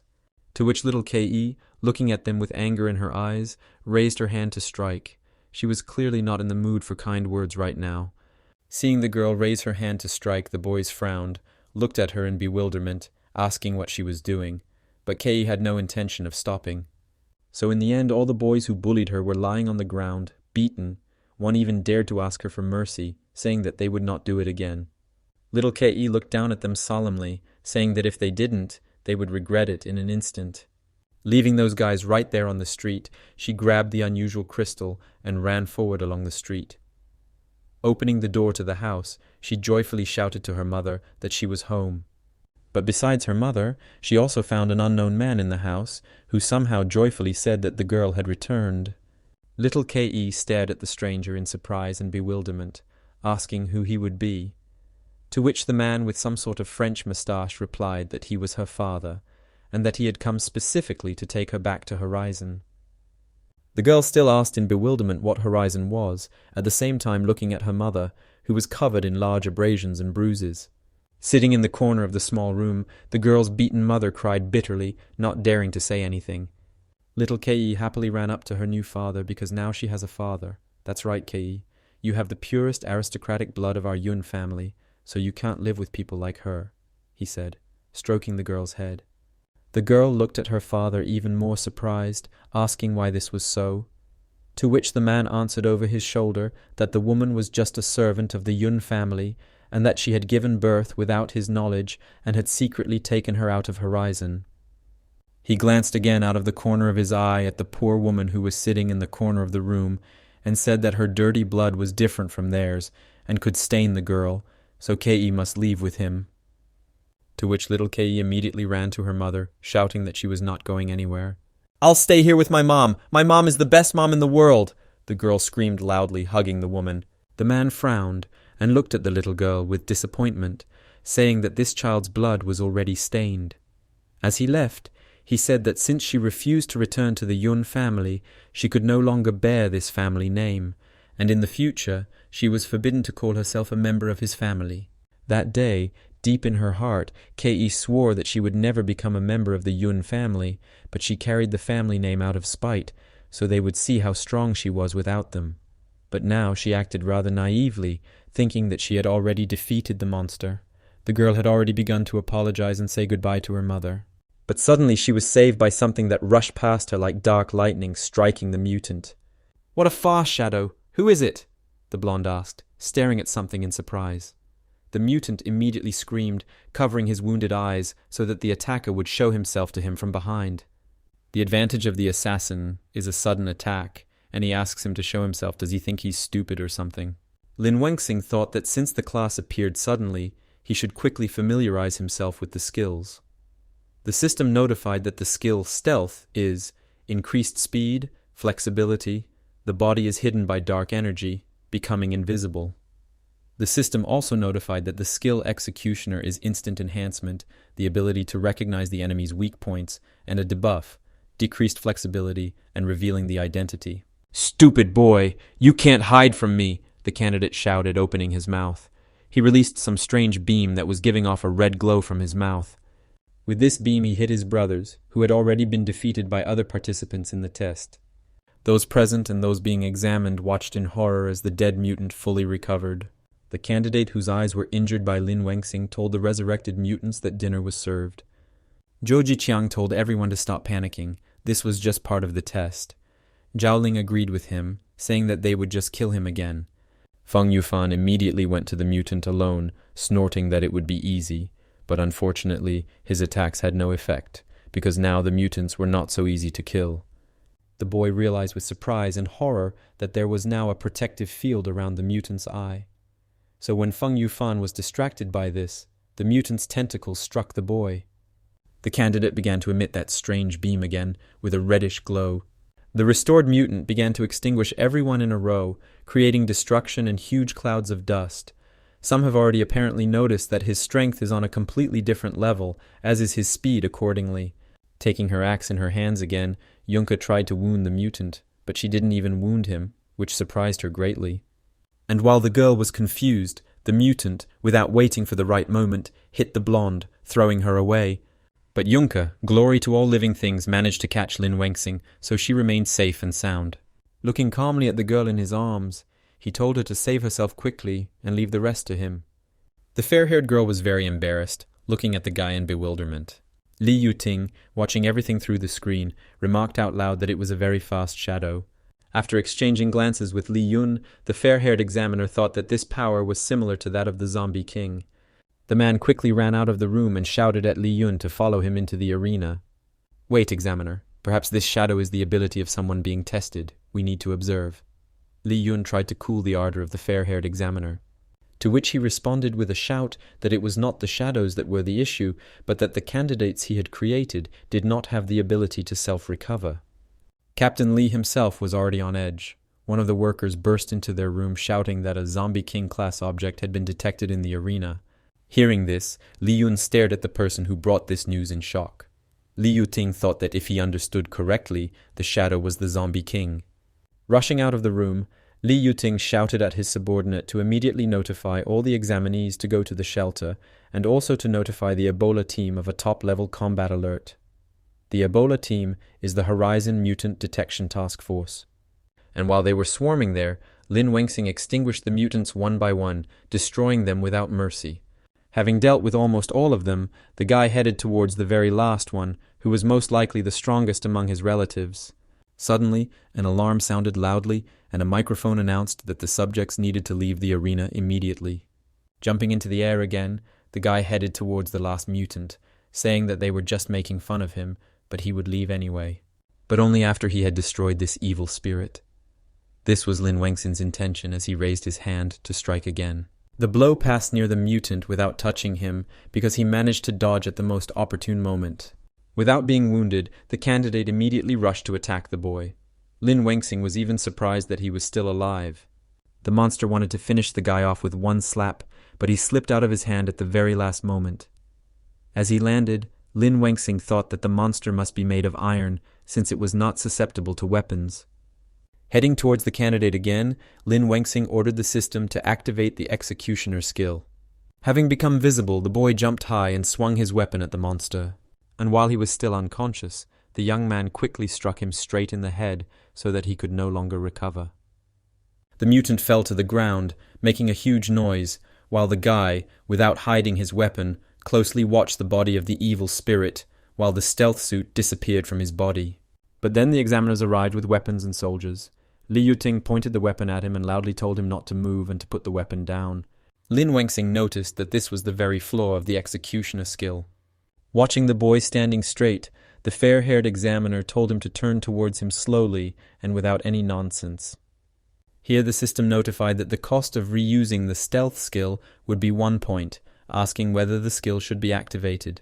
To which Lin Wengxing thought that since there was no choice, it would be better to activate the stealth skill. After activating the skill, he created a small whirlwind that hid his presence. Watching this spectacle, Li Yuting couldn't believe his eyes that he had just disappeared from sight. "Seal the arena, examine each zombie." Turning to the soldier, the blonde examiner gave the order. Li Yun was gloomier than a thundercloud. It seemed like he was worried about the fact that his subordinate was almost exposed. Soon evening came, and then night. The captain simply could not believe that he had saved Juncker with the help of the system, and that it had recognized him. Lin Wengxing justified himself by saying that the situation was tense, so there was no time to think, and besides, he moved very quickly, so there was a chance that she would not recognize him. There are different forces at work in the horizon. Yun Kei is a descendant of the Yun family from the horizon. When they reveal you, they will take you to the horizon, Li Yun said, standing in front of the guy. The captain said the worst part was that the sensors identified the boy as the zombie king. Hearing this, Lin Wengxing was very surprised, because he didn't understand the reason why he could be defined as the zombie king. Li Yun said seriously that it was difficult to say anything now, especially considering that Yun Kei was a person from the Yun family. The boy frowned and replied that he understood, so he would be especially careful about those 2 points. Looking back over his shoulder at the system window, Lin Wengxing wondered how many more secrets the system held. Li Yun said that the guy needs to go back and rest since the exam will continue tomorrow. The guy agreed with the captain without any complaints, saying that in that case he would go. But as soon as he opened the door to the street, he saw some unknown person. So frowning, the guy asked the stranger who he would be. The man, without moving from his spot, still standing straight next to the car, replied that he had come to take Lin Wengxin to Horizon. Without missing a beat, the guy began asking the new arrival who he was and what he was going to do, in the name of safety, so to speak. The bespectacled man only grinned and replied that the young man should go with him, and then he would find out everything, since such an order had been given by Li Yuting. Just hearing this name, Lin Wengxing immediately knew that there was a huge chance that the fair-haired examiner recognized him back then. The man who arrived pointed to the captain standing behind them, saying that not only Lin Wengxing, but also Commander Li would also be coming with them. Li Yun showed no emotion about it, as if it was supposed to be that way. The man who arrived pointed to the car and said that the matter could not wait, so they should leave already. After some time, they arrived in the main area of Horizon, at the Tower of Babel, which was visible from almost all nearby areas. "Please wait in the conference room for a moment." The man pointed to one of the doors in the corridor and said to Lin Wengxin. The voice assistant told the guy to put his hand on the display module. When the voice assistant announced that fingerprint recording was complete, the doors to the conference room opened. When he walked inside, he saw a small crowd of people. It seemed like all the test subjects were already there. Juncker immediately approached him, asking where he had disappeared to after the trial ended. He calmly replied that he had gone to the shelter, since there had been no announcement that everyone had to leave the arena. The girl frowned and looked at Lin Wengxin suspiciously, asking why she hadn't seen him anywhere back then. The young man began to feel a little panic, but as calmly as possible he answered Kei that perhaps they had simply missed each other, since there were a lot of people, and panic had arisen. The blonde suddenly approached the guy, so much so that he blushed. She looked suspiciously at Lin Wengxin and even thought of asking something, but someone interrupted her question. It was that same fair-haired examiner. "Subjects, good evening. Please have a moment of attention." Li Yuting drew attention to himself. First of all, he congratulated everyone on passing the certification and becoming warriors. The examiner said that although there were some delays in the process, the results were quite good. Looking at everyone present, the man said that the request to come here urgently was dictated by the emergency situation. "Horizon has decided to form a squad of you called Gecko." The examiner told them this good news with a grin. The other subjects didn't understand at first. Only Juncker, standing closer to the wall, was grinning at something. The system window said that the assessment results had been uploaded to the Horizon database. Li Yuting said that he would announce the assessment results to them first. The most outstanding was Juncker, rank B+. Well, Juncker is as always on top. Next came Zhao Lin, Zhou Jitiang, and Feng Yufan, who showed themselves to be of rank B. Well, in the end, Lin Wengxing got C rank. As the examiner said, he needs to put in more effort. Well, without a system, of course, everything is pretty sad. "The warriors are getting worse and worse every year. They recruit whoever they can," Zhou Jitiang said, not caring that the object of his words was standing right next to him. Lin Wengxing thought that he was just a big guy without a shred of decency, and if he hadn't changed his class and killed the mutant, he would have already become food for the zombies. The system suddenly notified him that a reminder had been received about a new task: defeat the zombie king. Looking at the system window, Lin Wengxing was mentally indignant at where he would find the zombie king. "Next, I will introduce you to 2 commanders. The deputy commander, Commander Li. He was previously a squad commander, so he has experience. He can better organize the squad and help with advice," the fair-haired examiner said, pointing at Li Yun. Looking towards the sound of clicking heels, Li Yuting said, "Next, the commander appointed after a comprehensive assessment of their squad. This newly appointed commander was Ye Zilan, the same Zilan.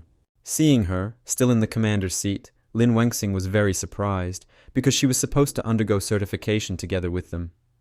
Pointing to the girl, Li Yuting said that student Ye's experience and strength both before and during the test showed that she was ideal, especially since she already had experience in exterminating mutants before the assessment.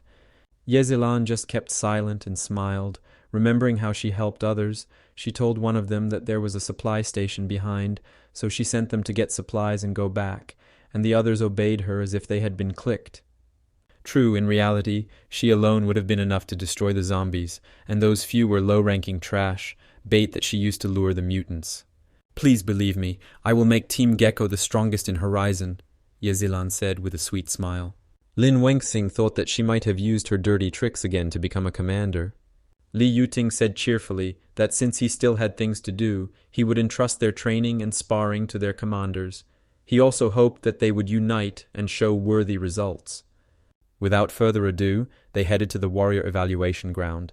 Li Yun was indignant because the commander said that a C+ rank was needed to allow the guy to participate in a real fight. Zilan immediately replied that yes, only with a good physical foundation would the real battle not be his last. To which the deputy commander reacted very violently, saying that they didn't have many people, so if they weren't allowed to accumulate combat experience, then he would have a hard time in battle. "Will it be hard? So maybe we should hold him until he reaches C+ rank, and only then let him fight. The stronger he is, the better," the girl said with a grin. At this point, Yunka joined the conversation and asked her with a grin, what, since she had a drop of power, did she decide to command? The blonde said in all seriousness that people like Zilan irritated her. Lin Wengxing tried not to stir up the conflict, saying that there was no need to get upset. Therefore, if such is the order of the squad commander, he will obey without any problems. Turning around, Ye Zilan threw over her shoulder at the guy, which was good, because a weakling should know his place. Lin Wengxing frowned but said nothing, while Yunka secretly glanced at the dejected youth. Lin Wengxing and Yunka simply left the warrior evaluation ground. The boy asked her if it was okay for them to simply leave. The girl asked if he was afraid of Ye Zilan. The boy immediately responded negatively, saying that he was just thinking about whether he should meet Commander Liu as soon as possible or wait for a special occasion. To which the blonde asked if he was really going to wait until he had the opportunity to kill a few more mutants and throw their heads at his feet. But suddenly, the girl looked sharply around the corner of some building, quietly whispering that something was happening there. Looking into the empty street of the once residential city, they saw there some strange-looking zombie that was glowing purple. Yunka quietly whispered that the monster looked like an ordinary monster. Lin Wengxing also whispered that it seemed to be an unknown species. Pulling out her weapon from nowhere, the girl said that there was no need to worry so much, because he only needed to watch her make it. But that strange zombie of unknown species suddenly disappeared from their sight, thus making them nervous. The monster didn't go far, but only appeared behind their backs as a surprise when they least expected it. The mutant with 3 big eyes just grinned, looking at the two, mockingly asking if they were looking for him. Meanwhile, Liu Yun had already been informed that Lin Wengxing and Yunka had left the training base. Zhao Ling said that they had also spotted high-level zombies nearby. The assistant commander frowned. He still couldn't understand what these two were planning. Without giving himself a moment to think, Liu Yun immediately told Zhou Jiqian and Zhao Ling to follow him as they were heading to find Ling Wenxin. Ye Zilan remained where she was, thinking about how much trouble this weakling was causing. Suddenly noticing Feng Yufan, who was still there, she asked him why he didn't follow them. He simply replied with a grin that she was the squad leader here. No matter how good Liu Yun is, he is not the leader, but you definitely have the advantage.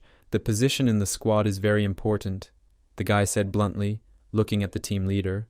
Ye Zilan initially acted silly by thanking him for the praise, but a second later, she switched her emotions, ordering the guy to go get the others and make sure that everything went without any surprises. Feng Yufan smiled maliciously and replied, "Yes, sir, Commander." Yunka immediately attacked the strange mutant, but he easily blocked her attack, smiling and saying that it was unexpected, because she was so small, but quite strong. Holding the weapon tightly in her hands, the blonde frowned, thinking that this monster was not just a zombie, it was more powerful than a mutant. Barely holding back the monster of unknown origin, she shouted over her shoulder at Lin Wengxin to run as far as he could and not look back. The boy, however, could not bring himself to move. Unexpectedly, the monster's hand passed through Yunka's special weapon, and that already proved something. The monster's hand grabbed the blonde by the throat. But literally a moment later, with the same hand, he threw the strong girl somewhere to the side, and she screamed from such extreme. In the end, he smashed Yunka's weapon into pieces, leaving only a handful of dust behind. Leaping high into the air, the monster flew toward the girl, saying that it was a pity, of course, but she would become his meal. But his hand never touched the blonde girl. The monster's fist stopped Lin Wengxing. The system announced that the class had been successfully changed, and now his current class was Builder. "Sorry, bro, you were unlucky this time," Lin Wengxing said arrogantly as he looked down at the monster. The three-eyed man himself could not understand when the guy had managed to appear there, so anger gradually took its toll. Lin Wengxing aimed a hammer at the monster. After the hammer made contact with the three-eyed one, it fell to the ground, creating a lot of noise and dust. While Yunka was unconscious, the guy decided to put the girl in some building. Turning his attention back to the monster, Lin Wengxing thought decisively that the most important thing now was to kill that monster. The three-eyed man, in turn, had already taken out his weapon and was little by little heading towards the guy, as if playing with an insignificant bug. Apparently deciding to change tactics, the monster went into overdrive, running towards the guy at high speed. Lin Wengxing was not far behind, and had already pulled out his dagger. The system again notified that he had successfully changed his class to Assassin. As their weapons clashed with each other, a strange beam of light appeared between them. "You are the first person to make the Zombie King fight for real," the Zombie King said as the boy held him back. Hearing that this strange subspecies of zombie is actually the Zombie King, the young man stared at the monster in shock. Well, the system came to the rescue, notifying him that he needed to destroy the Zombie King. For successfully completing the task, he would receive 2 points, while for defeat, his points would be cancelled. Lin Wengxing quickly jumped away from the Zombie King, out of harm's way, so to speak. The young man simply could not believe that he was so lucky to meet the Zombie King himself. The monster, however, continued to strike the boy, but he managed to dodge. "Hide as much as you want. I'll catch you anyway," the Zombie King shouted to the guy with some excitement, raising his hand again to strike. But as expected, the young man successfully dodged for the umpteenth time, removing the equipment from his body. Taking out the sword he had just recently created from the system window, Lin Wengxing sent the monster to his kin. But the Zombie King suddenly turned his upper body 180 degrees and found himself face to face with the guy. Well, it so happened that when the guy was thinking about hitting the monster from behind, it easily caught his sword. Afterwards, the Zombie King didn't waste time on empty talk and immediately attacked Lin Wengxin, but he managed to block the attack with his sword. But because the guy blocked it, the shockwave sent him flying into the nearest wall.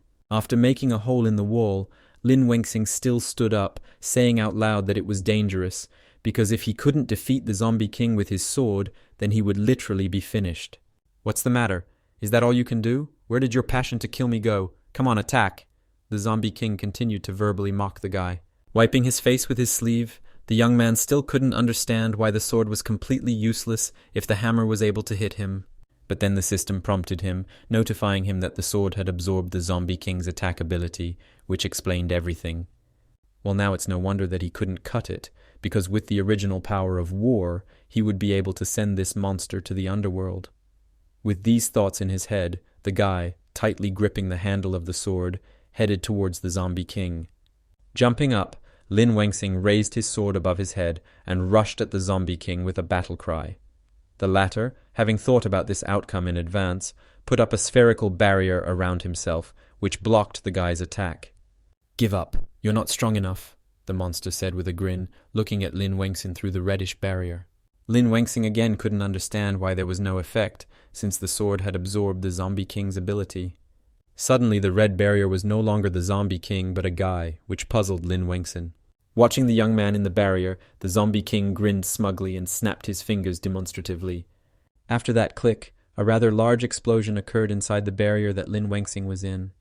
Having successfully switched back to the assassin class, the young man slipped away somewhere closer to the buildings, beginning to wonder if there really was no way to kill the Zombie King, since there was no escape from his tricks.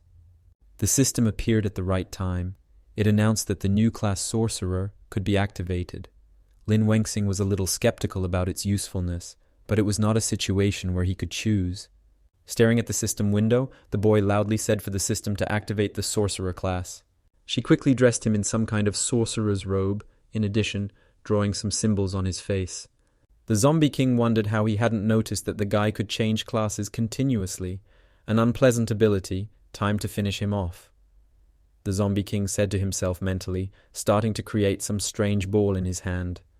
Lin Wengxing immediately began to master the skills of the sorcerer class, attacking the Zombie King with a magic beam. The monster, with a creepy smile, began to easily block his attack spells, gradually approaching the young man. Once again creating that strange ball in his hand on the go, the Zombie King shouted at the boy, "Didn't he say it was useless?" To which Lin Wengxing looked at the monster calmly, using the defensive ability, Wailing Walls.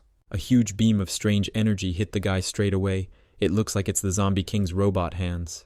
Feng Yufan was a few buildings away from where Ling Wenxin's battle with the Zombie King had taken place, but no one knew about those details yet. According to the data obtained earlier, a high-ranking zombie should have quite a few treasures. No matter who kills it, I need to grab a few before Commander Liu and the others arrive. It's been a while since I've had a breakthrough in combat power to a new level, Feng Yufan said with a smile as he looked at that strange beam. But suddenly behind him, the guy felt some kind of oppressive feeling, and with some horror, he turned his head back. Turning around, Feng Yufan saw a huge mutant standing in front of him. He opened his mouth and smiled, saying that they met again. Raising his hand with the weapon and taking a closer look at the zombie, the guy recognized him as the talking mutant from the test. Quickly taking out his phone, Feng Yufan realized that he urgently needed to contact Yezilan. But the mutant, in turn, did not wait for the guy to call for help or something else, immediately attacking him. "Don't hide, I know where you are. Come out obediently and leave this world as my food," said the Zombie King, slowly walking past the place where Lin Wengxing was quietly sitting and hiding. The guy looked at the Zombie King with a frown. After all, he just got this class, so the magic is too weak, so this won't work. Perhaps he had some item that could enhance magic, but after looking into the equipment store, the guy saw that at the moment, only a crystal ball could be used, which was E rank. Thinking back to his previous attacks on the Zombie King, Lin Wengxing immediately noticed that the reason why all his attacks were unsuccessful was because of his protective field. In addition, each time the Zombie King predicts his actions with amazing ease and manages to activate the protective field. But there is still a chance if you catch him by surprise, then perhaps you will be able to break through the field and hit the zombie's weak spot. But then Lin Wengxing wondered why the Zombie King was blocking his magic beam instead of just using a protective field. Perhaps he was afraid of magic, and that was his weak point. And while the guy was thinking about the whole situation, the Zombie King was already slowly but surely approaching him, standing literally a meter away from the young man. The monster raised its weapon at great speed and attacked the boy, but Lin Wengxing luckily managed to jump away from that place. The Zombie King grinned evilly, saying that if he hit the guy, he must be at his limit by now. Meanwhile, Lin Wengxing frowned even more, watching the monster closely, waiting for what it would do. But without waiting for the Zombie King to attack first, the young man switched back to the warrior class as he found a way to finish off the monster. "That's it. Then hit me with all your might. I can't wait to taste you," the Zombie King shouted cheerfully, also heading towards the guy, raising his weapon. The moment and the weapons of Lin Wengxing and the Zombie King collided. The guy shouted loudly for the system to activate the class change. The monster apparently did not expect such a turn of events. After changing his class to Builder, he had this plan: change class to Builder, later use Hammer to take his blow. After which Lin Wengxing will immediately form a crystal ball from the construction hammer. The plan was as reliable as a Swiss watch, but at least it was there. Here the Zombie King became wary, because he considered the guy to be completely stupid, and he so easily understood that he was afraid of magic. Pointing the crystal ball towards the monster, Lin Wengxing released double the dark magic that was supposed to absorb. The Zombie King was already seriously tense, and raising his hand with the weapon, he shouted at the guy not to even think about it. But who would ask him, so Lin Wengxing, without thinking, launched that crystal ball at the Zombie King. A moment later, the Zombie King was defeated, leaving behind only a strange-looking purple crystal. Lin Wengxing was lucky that the Zombie King didn't use all his abilities, otherwise the outcome of the battle would have been different. Well, the young man managed to use all his, "It's good that it's over already." Looking at his status in the system window, the guy noticed that he only had 5 points. But after a moment, Lin Wengxing remembered that he had previously used one, activating the assassin ability to escape from the examiner. The system highlighted that class equipment needed updating. The guy also noticed that the most used class was the warrior. When he clicked on the warrior class icon, Lin Wengxin was immediately equipped with protective clothing.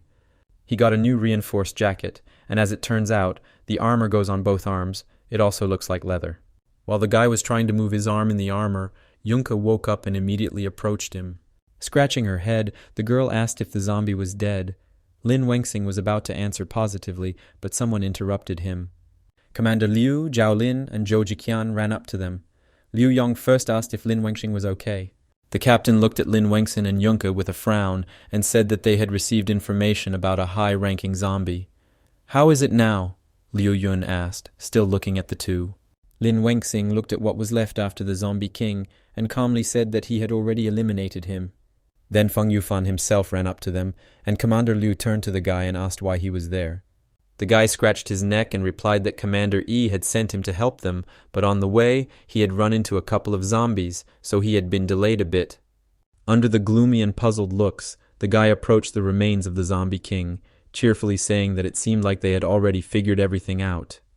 "Okay, hurry up and clear the area. We'll take everything that's left of the zombies with us. It'll be useful for research in Horizon," Commander Liu said, frowning at the squad.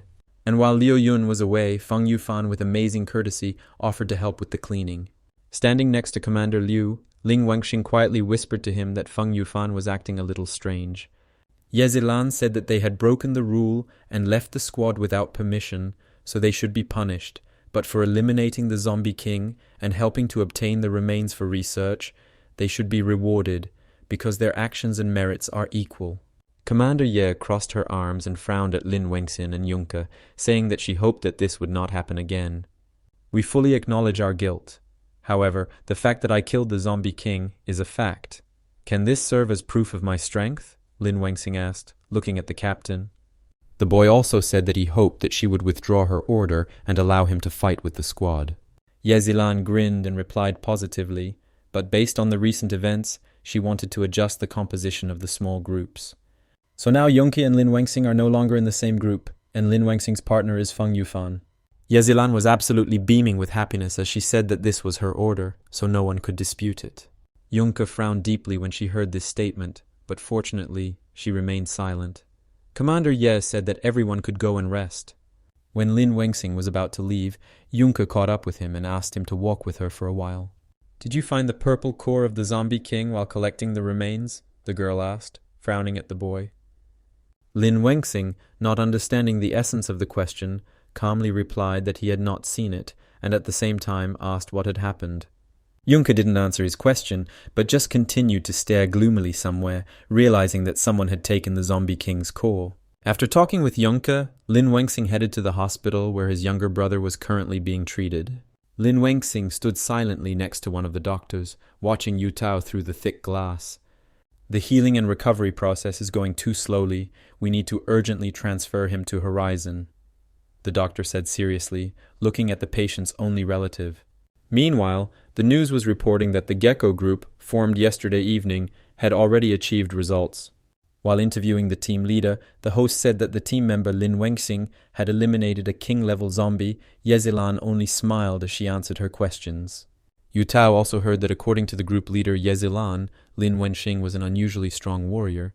Sitting in the car, Yezilan informed them once again that this was their first mission together. Sitting behind the wheel, Commander Yi turned to the squad and said that clearing the 32nd district was not difficult, but they should not relax, and they would also act in pairs. "Complete the assigned task completely, understood?" Yezilan addressed the squad again. Everyone except Lin Wengxing and Yonki loudly replied that they understood. Lin Wengxing stared at Yezilan with a frown, still unable to understand why she would include him and Feng Yufan in the same group. Well, there was always the possibility that she just wanted to keep an eye on him. Still looking gloomily at Commander Yi, the guy tried to understand what was on her mind. But then Feng Yufan distracted him from his thoughts, holding out his hand to him, saying that the new equipment was not bad. Smiling at something, the guy offered Lin Wengxin mutual assistance and protection. Lin Wangxin had no choice but to shake the boy's hand in agreement. The young man dealt with the zombies in no time, because the more zombies he killed now, the higher his level would be later. But then he was distracted by his thoughts for a second, and one of the zombies was already attacking him from behind. He now has a huge risk of becoming infected if the zombie manages to bite the guy. But someone quickly came to his aid, cutting off the zombie's head, and Lin Wangxing still looked at the zombie's head that had flown off with some kind of silent shock. This time he was saved by Commander Liu, who put his sword back in its sheath and sternly told the guy not to get distracted. "Watch your rear, don't let the zombies get close to you." Captain Liu Yun gave wise advice. Frowning slightly, Lin Wangxing replied that Feng Yufan was behind him. Feng Yufan came out from behind some building, scratched his head, apologized, saying that he was killing a mutant, so he didn't have time to react. Liu Yong said that we must work together, so we must not revel in our own battles. Feng Yufan still responded enthusiastically, saying that he understood Commander Liu. A shadow fell on Lin Wangxin's face as he spoke to Feng Yufan. "Feng Yufan, I don't care whose side you're on or what your goals are," Lin Wangxin said sullenly as he looked at his partner. Coming closer to the guy, Lin Wangxing tried to threaten him that if he harmed him. But Feng Yufan interrupted him, asking what would happen. Would he really kill him? The guy also said that Lin Wangxin had a rather evil look. Lin Wangxing only glared at his forced partner again, remaining silent in response.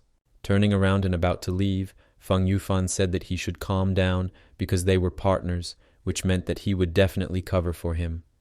At this point, Commander Liu drew everyone's attention, telling everyone to be on guard and to thoroughly clear the area because it was impossible for even one person to escape. Looking again at his status in the system window, the young man noticed that during these battles he had accumulated points. In addition, he had trained himself to use the system quickly, and while Lin Wangxing was lost in his thoughts, he didn't even notice that one of the zombies had snuck up on him. Only when the mutant attacked him did the boy quickly turn around and put his hands out as some minimal defense. Lin Wangxing still couldn't understand how he could not sense the zombie's approach, and even the system remained silent. But then Yezilan came to his aid, using the ability Rupture from the category of cleansing magic. At first, the guy didn't even understand what had happened, but as soon as it dawned on him, he stared at Commander E with all his eyes. Frowning, Lin Wangxing stared at Yezilan in surprise, not believing his eyes that she had saved him. The young man continued to watch Commander Ye with a sullen and intent expression, and wanted to ask why she had saved him. But Yezilan interrupted him, crossing her arms and saying that he was too relaxed. Lin Wangxing was even a little shocked by this statement. Frowning, Commander Ye loudly told the boy that he hadn't even noticed that his partner was missing. The next minute, Feng Yufan himself appeared, holding onto the corner of the wall, asking the girl not to blame Lin Wangxin. Breathing heavily and holding onto the corner of a building's wall, the guy said that this monster can hide its aura, which is why it has the effect of surprise. I was walking behind Lin Wangxing, and before I could call out to him, the monster dragged him into the alley. Fortunately, I managed to escape. Feng Yufan said this as an excuse. After listening to Feng Yufan's story, Commander Ye frowned and shouted to everyone, signaling for a general assembly. Lin Wangxing frowned, thinking about something of his own while waiting for the others to gather. Arriving back at Horizon, Yezilan crossed her arms and said that they would now sum up the results of their first mission. Most of them did well. Zhao Lin, Zhou Jiqiang and Yunke deserved encouragement and rewards, Commander Ye said, looking at her squad. The girl looked at the guy sternly and said that some people like Lin Wangxing deserved to be scolded. And all because of the lack of team spirit and composure. Great!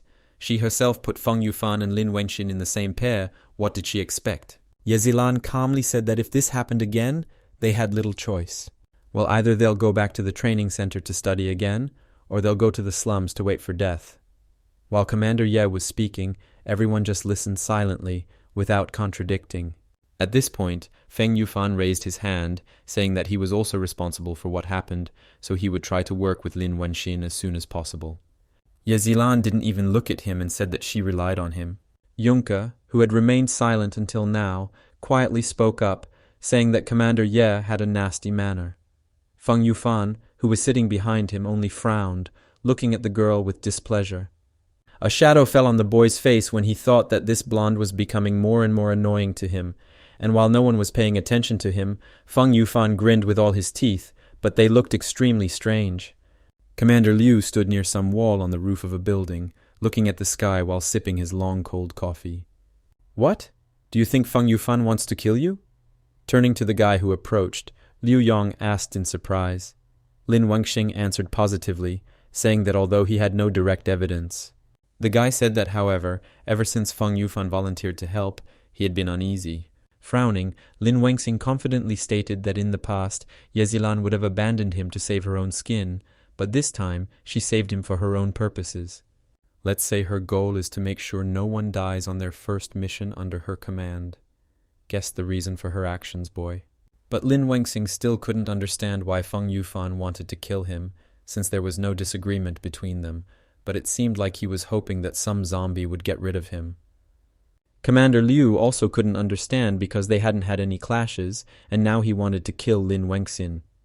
Liu Yun told the guy that he would watch from the sidelines, and that he should wait until he had collected enough information. At the same time, Yezilan was looking at something carefully on the computer in her office. Apparently, she was looking through the camera files, checking the veracity of Feng Yufan's excuse. At first, everything was as the guy said. He calmly walked behind Lin Wenxin. The next frame showed a zombie's hand quietly grabbing Feng Yufan. And as the guy said, he didn't have time to warn Lin Wenxin as he was quickly dragged away by the monster. Yezilan relaxed a little, saying that the hidden cameras clearly showed that Feng Yufan's testimony was true. But suddenly she noticed something strange. Feng Yufan passed by the alley, took out something from his pocket, and threw it into the alley. Rewinding the hidden camera footage a bit, Commander Yi wondered what that glowing object the guy had thrown was. Then Commander Liu came to her, knocked on the door, asked for forgiveness for the intrusion, at the same time asking if she was free now. Yezilan quickly closed the hidden camera recording, telling the commander to start talking. "I'm here about Feng Yufan and Lin Wenxin. I want to take a look at their archives to help them work together better," Liu Yong said as he walked up to the table. Commander Yi handed him the disk, saying that all the materials on this disk, as well as the download from the Horizon base, he can directly access. Commander Liu asked if she could change her mind about the punishment given to Lin Wenxin after the mission, since he was a newbie after all. To which Yezilan crossed her arms over her chest and replied that it was none of his business, so she would decide for herself what to do, while all he had to do was carefully organize the training. Holding back the urge to roll his eyes, Liu Yun simply replied that he understood, but since he still had things to do, he should go. Yezilan tried to figure out what Feng Yufan was doing, since she had assigned him to spy on Lin Wenxin. She began to ponder and tap her finger on the table. In the end, she came to the conclusion that the zombie that could hide its presence was Feng Yufan's monster. Having come to a certain conclusion, Commander Yi stood up from her seat and walked out of the office. As Yezilan walked further down the corridor, she decided that she needed to report this to Mr. Li Yuting. Meanwhile, Feng Yufan was walking near some pond. Stopping near a certain place of the reservoir, the guy somehow mysteriously said that, although earlier than he had originally planned. And what he had planned is unknown. Taking out a strange stone with an equally strange symbol from his pants pocket, Feng Yufan said that fortunately, everything was under his control for now. Without thinking twice, the guy threw this terribly strange stone into the pond. The place where the stone fell began to seethe violently, and Feng Yufan smiled broadly, telling someone to come out. A moment after his words, even stranger-looking monsters began to rise from the water.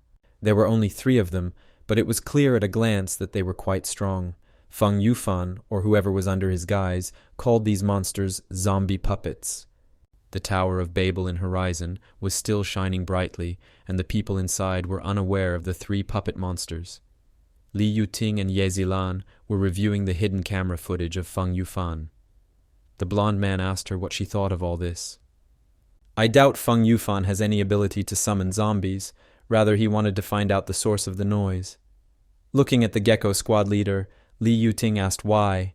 Yezilan spread her arms out and said that it was unclear at the moment. The blonde man then asked if Commander Liu was aware of it, to which the girl replied that not yet, but in her opinion he had noticed too. Li Yuting frowned and ordered Yezilan to get close to Liu Yong and also keep an eye on Feng Yufan, but before he could finish speaking, he was interrupted. Suddenly, the phone in Yezilan's skirt pocket vibrated, and she took it out to see what was going on. Li Yuting was also informed that 3 giants were detected attacking the Gecko Squad base. After all, someone under the guise of Feng Yufan had done something. "I received an emergency alert from Commander Liu. Commander, allow me to dispatch soldiers there immediately," Commander Ye said seriously, as she showed Li Yuting the phone screen. To which the fair-haired commander sternly said that the time had not yet come. Ye Zilan could only gape in confusion as she stared at Commander Li. The man looked at her sullenly, explaining that since Lin Wengxing was able to destroy the zombie king, there was no need to rush. One of those three giants was already fighting with the Gecko squad in the meantime. Jumping away from the monster, Zhou Jiqiang, in overalls, asked discontentedly when reinforcements would arrive, since they were suffering quite heavy losses. Junke, on the other hand, was not so pessimistic, so she jumped high into the air and raised her weapon towards the monster, shouting that they could handle it anyway. But the giant easily repelled her attack and threw her away like an annoying fly. Well, she was lucky that she managed to block the blow with the axe. The only downside is that the axe is no longer there. The giant, not waiting for her to deal with the broken weapon, directed some strange beam from his mouth at her, but fortunately, Lin Wengxing managed to cover Junke from the beam with a shield. Barely holding the shield, Lin Wengxing shouted over his shoulder at her to quickly change weapons, as the shield wouldn't last long. Well, as was said earlier, the shield not only didn't last long, it didn't even last a minute. As soon as the shield was destroyed, the giant came towards them with his fists. It seemed he was outgunned. Lin Wengxing immediately regrouped and planned to activate the system to change his class to Mage. But then Commander Liu came to their rescue, stopping the giant's fist with one right hand. Some people had hope in their eyes when they saw Commander Liu. All surviving members of the squad listen to my orders. Yun Kei, Zhao Lin, Zhou Jiqiang are responsible for eliminating that giant. Lin Wengxing will handle this. Commander Liu loudly announced the progress of the matter. In the first seconds, everyone was confused as to why Lin Wengxing had to go one-on-one with the giant. But in the end, they accepted Commander Liu's order without any hindrance. And while Liu Yun held the monster's fist, the three named from the squad ran towards the other giant. The giant opened his mouth again to release that all-destroying beam. Commander Liu wondered what the boy would do since he couldn't use what he had taught him. The monster had already fired its beam at something, but to his deepest regret, that something was not Lin Wengxing. The youth himself had changed his class to a mage and used the ability to concentrate energy. Lin Wengxing released double the dark magic to engulf the monster and directed his own beam at the giant. The giant remained unmoved, even though one of its arms was missing. Lin Wengxing frowned as he watched the monster, wondering why its beam had only damaged one of its arms. To which the giant simply regenerated his arm from nothing in an instant, just like a ghost rider. Lin Wengxing stared at the monster in surprise, as this was the first time he had seen high-speed regeneration in a zombie. The giant's recovered hand struck at that spot, but Lin Wengxing luckily managed to escape at the very last moment. A moment later, Lin Wengxing mentally commanded the system to change the class to Assassin. The guy chose the most stealthy and fastest one to get to the giant's head. After all, if you chop him into pieces, the speed of regeneration will no longer be important. It sounds logical. A moment later, the young man changed his class to Warrior to cut off the monster's head. Looking at the giant with confidence, Lin Wengxing ordered the system to transfer all 10 points into the counterattack. A moment later, the monster's head was already cut off, and the guy himself was behind the zombie. Ye Zilan was heading towards her squad at the same time, through some alleys, but even here her path was blocked. Taking a fighting stance, Commander Yi frowned and stared at the monster blocking her path. It was Feng Yufan who had turned into the Zombie King. "I can't let you come to their aid," the Zombie King said with a malicious smile. Standing behind the giant, Lin Wengxing could be said to have finally exhaled from the tension. He hoped that everything was over with that giant. But suddenly he started to recover, which looked extremely disgusting. Yes, no one expected this. The giant now had 2 heads and 4 arms, and now looked like a real monster. Lin Wengxing couldn't believe that not only did it regenerate quickly, but it also split into 2. The young man barely managed to put his sword in front of him when the monster suddenly attacked him with its hand, and he was thrown against the wall. After making a hole in the wall, Lin Wengxing realized that neither physical nor magical damage would pass through this monster, so it would be more difficult than the Zombie King. The giant was already stepping towards him, but suddenly stopped for some reason unknown to him, not approaching the guy. "Do you think I'm so weak that I can play cat and mouse?" Lin Wengxing thought as he stared at the frozen monster. The boy quickly changed his class to Assassin, at the same time activating the stealth skill. Looking at the giant now with a completely different vision, the young man realized that the monster's regeneration center was in its stomach. Understanding the weakness of this horror, 10 points in stealth will completely hide the trajectory of the attack, while also increasing the speed of movement. After all, it was precisely with the help of the surprise effect that he eliminated the Zombie King, which means that the tactic works. Raising his weapon to attack, Lin Wengxing activated the Executioner skill and also transferred all 10 points into the Executioner skill. Quickly approaching the monster, the guy thrust his weapon into the strange thing on the giant's stomach, which was the center of his regeneration. But the giant only became more angry, somehow breaking the guy's weapon that he had thrust. It seemed like Lin Wengxing was also confused, as he had definitely hit him in his weak spot. The monster began to attack the young man even more fiercely. When it finally hit the boy, he flew back, so that Lin Wengxing fell into a power pole. When the young man fell to the ground, the giant again headed towards him to finish him off completely. As soon as the monster extended its paw towards the guy, for some reason he stopped again. It was just like that time. Perhaps the giant's second weakness lies in electricity. After all, as I recall, there was a power pole near the house that Lin Wengxing had recently crashed into. Finally, Lin Wengxing realized the weakness of this giant cyborg that couldn't take anything. Once again changing the class to warrior, the guy transferred 10 points to the counterattack. The monster, only seeing that the guy was heading towards him again with a weapon in his hands, used his favorite beam from his mouth. While Yezilan wasn't playing with dolls either, she had already somehow blocked the attacks from the Zombie King. "There is not a single living spot on you, but you still resist?" the Zombie King asked the girl mockingly, attacking her once again.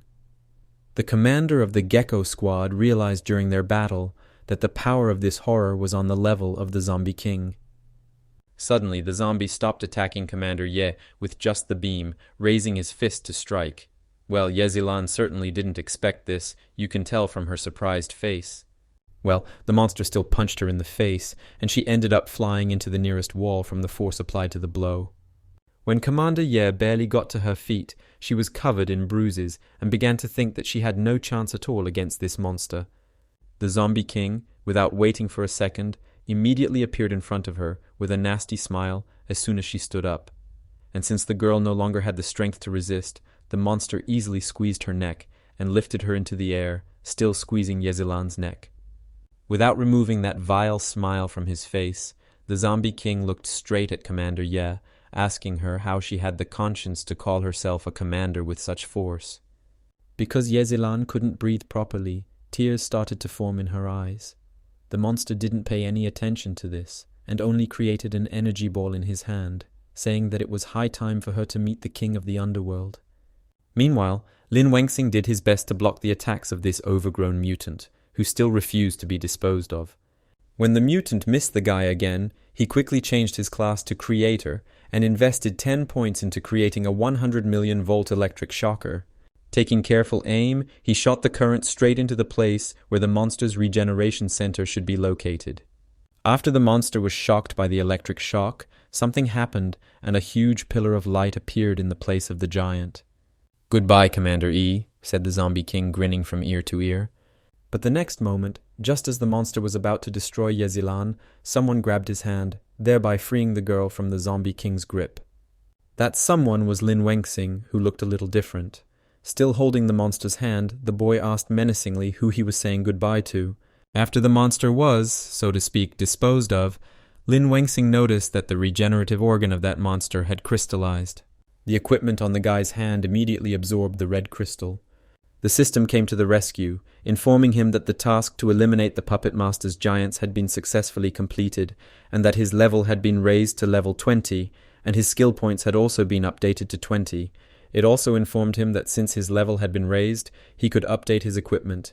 It had not forgotten about the new task, to eliminate the Zombie King. And before the Zombie King could come to his senses, Lin Wengxing raised his hand and hit the monster in the face. The Zombie King, not expecting such a turn of events, flew into the nearest wall. "Lin Wengxing, what's wrong with your equipment? I've suspected it for a long time," Yezilan shouted as soon as she noticed the guy. My God, she was saved from death, and she still asks awkward questions. What kind of girl is she? The guy himself only glanced at her superficially. Commander E froze, noticing that he couldn't have such an overwhelming aura. Looking at her coldly, Lin Wengxing said that she had better leave quickly if she still wanted to live. One of those who was monitoring the developments reported to Commander Lee that the Gecko Squad was continuing to conduct combat operations. The man said that out of the 3 giants, only one had been destroyed, and that Commander Liu had already sent out requests for help many times. Looking at the monitor screen, Li Yuting told them to report that the nearest Ebola squad was on alert and that it would arrive soon.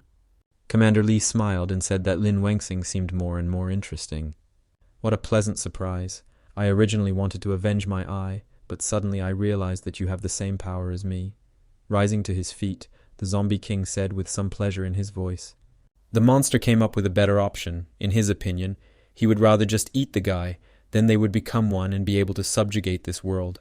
Lin Wengxing did not react to the Zombie King's words, saying that he should first think about whether he could escape from there and how exactly he could do it. "Oh no, I'll just eat you," the Zombie King said with a smile, and then headed towards the guy at great speed.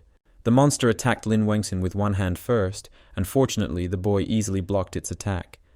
After which he grounded the Zombie King a little, because something was flying in the clouds. But suddenly there was no one in the place of the monster, and this stunned Lin Wengxing because he had definitely grabbed it. Which was expected, of course, but still the Zombie King appeared right behind the guy, intending to kick him. Luckily, the guy blocked the monster's attack this time too, putting his hands out, after which he immediately jumped back a few meters. But the Zombie King still couldn't calm down. He continued to attack the young man, this time flying straight at the guy. Lin Wengxing didn't wait for any special moment, took out his weapon and countered the Zombie King's fist. And while the monster was within reach, the boy decided to use black magic, creating a ball of energy in his hand. This was not what the Zombie King expected. You could see it from his elongated face. Without wasting any time, Lin Wengxing used the magic ability Absorption. Having landed nearby, the monster stared at the guy in bewilderment, because in the memories of the Zombie King's crystal, Lin Wengxing could only use magic after changing his class. Now the current Zombie King wondered why he could now use it directly. Meanwhile, things weren't going so smoothly for Yunka. She was thrown back with great force by one of the giants, and she flew into the wall of some building. "Too strong, on par with the Zombie King," the girl said, frowning as she climbed out of the rubble. Looking towards the guy lying nearby, the blonde noticed that Zhao Lin was seriously injured. The giant had no intention of peacefully waiting for Yunka to recover and get back on her feet, intending to finish off the girl this time. But he was easily stopped by Li Yuting, who blocked the monster's attack with just one finger. Shattered dreams, a suffering soul. Commander Li said something philosophical. In an instant, thanks to Li Yuting's efforts, of course, the giant was destroyed. "Leave the rest to the Ebola squad, I'll take you to the shelter," Commander Li said with a smile. Yunka, still in shock, could only thank the fair-haired man. Then Yezilan herself appeared, and Li Yuting was extremely surprised to see her. The man asked Commander Ye why she had arrived so late, since shouldn't she have finished everything by now? To which Yezilan replied in all seriousness that Feng Yufan had blocked her path, and then said that he had also turned into a Zombie King. Yunka and Li Yuting simply couldn't believe it, so they stared at the commander in almost speechless surprise. At the moment, Lin Wengxing was busy fighting him, so I was able to run here for help. Yezilan explained the situation, and Li Yuting could only be amazed that Lin Wengxing was facing the second Zombie King in a row. Frowning, Commander Ye confirmed Li Yuting's words, saying that she suspected that Lin Wengxing had some connection with the Zombie King. After all, that power had to come from somewhere. "And this is your power?" the guy asked mockingly, tearing off one of the Zombie King's arms. Lin Wengxing smiled, holding the weapon tightly. He still asked mockingly, "What? Is he really incapable of anything anymore?" Now the Zombie King tried to understand why the young man hid his true power when he took away his eye. The monster looked straight at the guy, indignation filling him, because where did this guy come from? The Zombie King has decided to act according to one tactic. First he needs to hit with all his might, and then wait for the right moment and retreat. At the moment, this is the most logical plan. Pulling the weapon straight out of its body, the monster moved towards the guy at great speed, raising its hand with the weapon to attack. This time, Lin Wengxing also successfully blocked the Zombie King's attack, as if it was a piece of cake for him. Shifting the weapon to his other hand, the boy lunged forward, intending to counterattack the monster. Somehow the young man pushed the Zombie King back a few meters. This continued until they crashed into the wall of some building. Now Lin Wengxing had the Zombie King by the throat. The monster coughed and said that he had underestimated the boy. "But if you kill me, the other Zombie Kings in the area will start to act, and then you won't be saved," the Zombie King warned the young man with a certain threat in his voice. Lin Wengxing obviously had no effect, so he simply smashed the monster's head without thinking.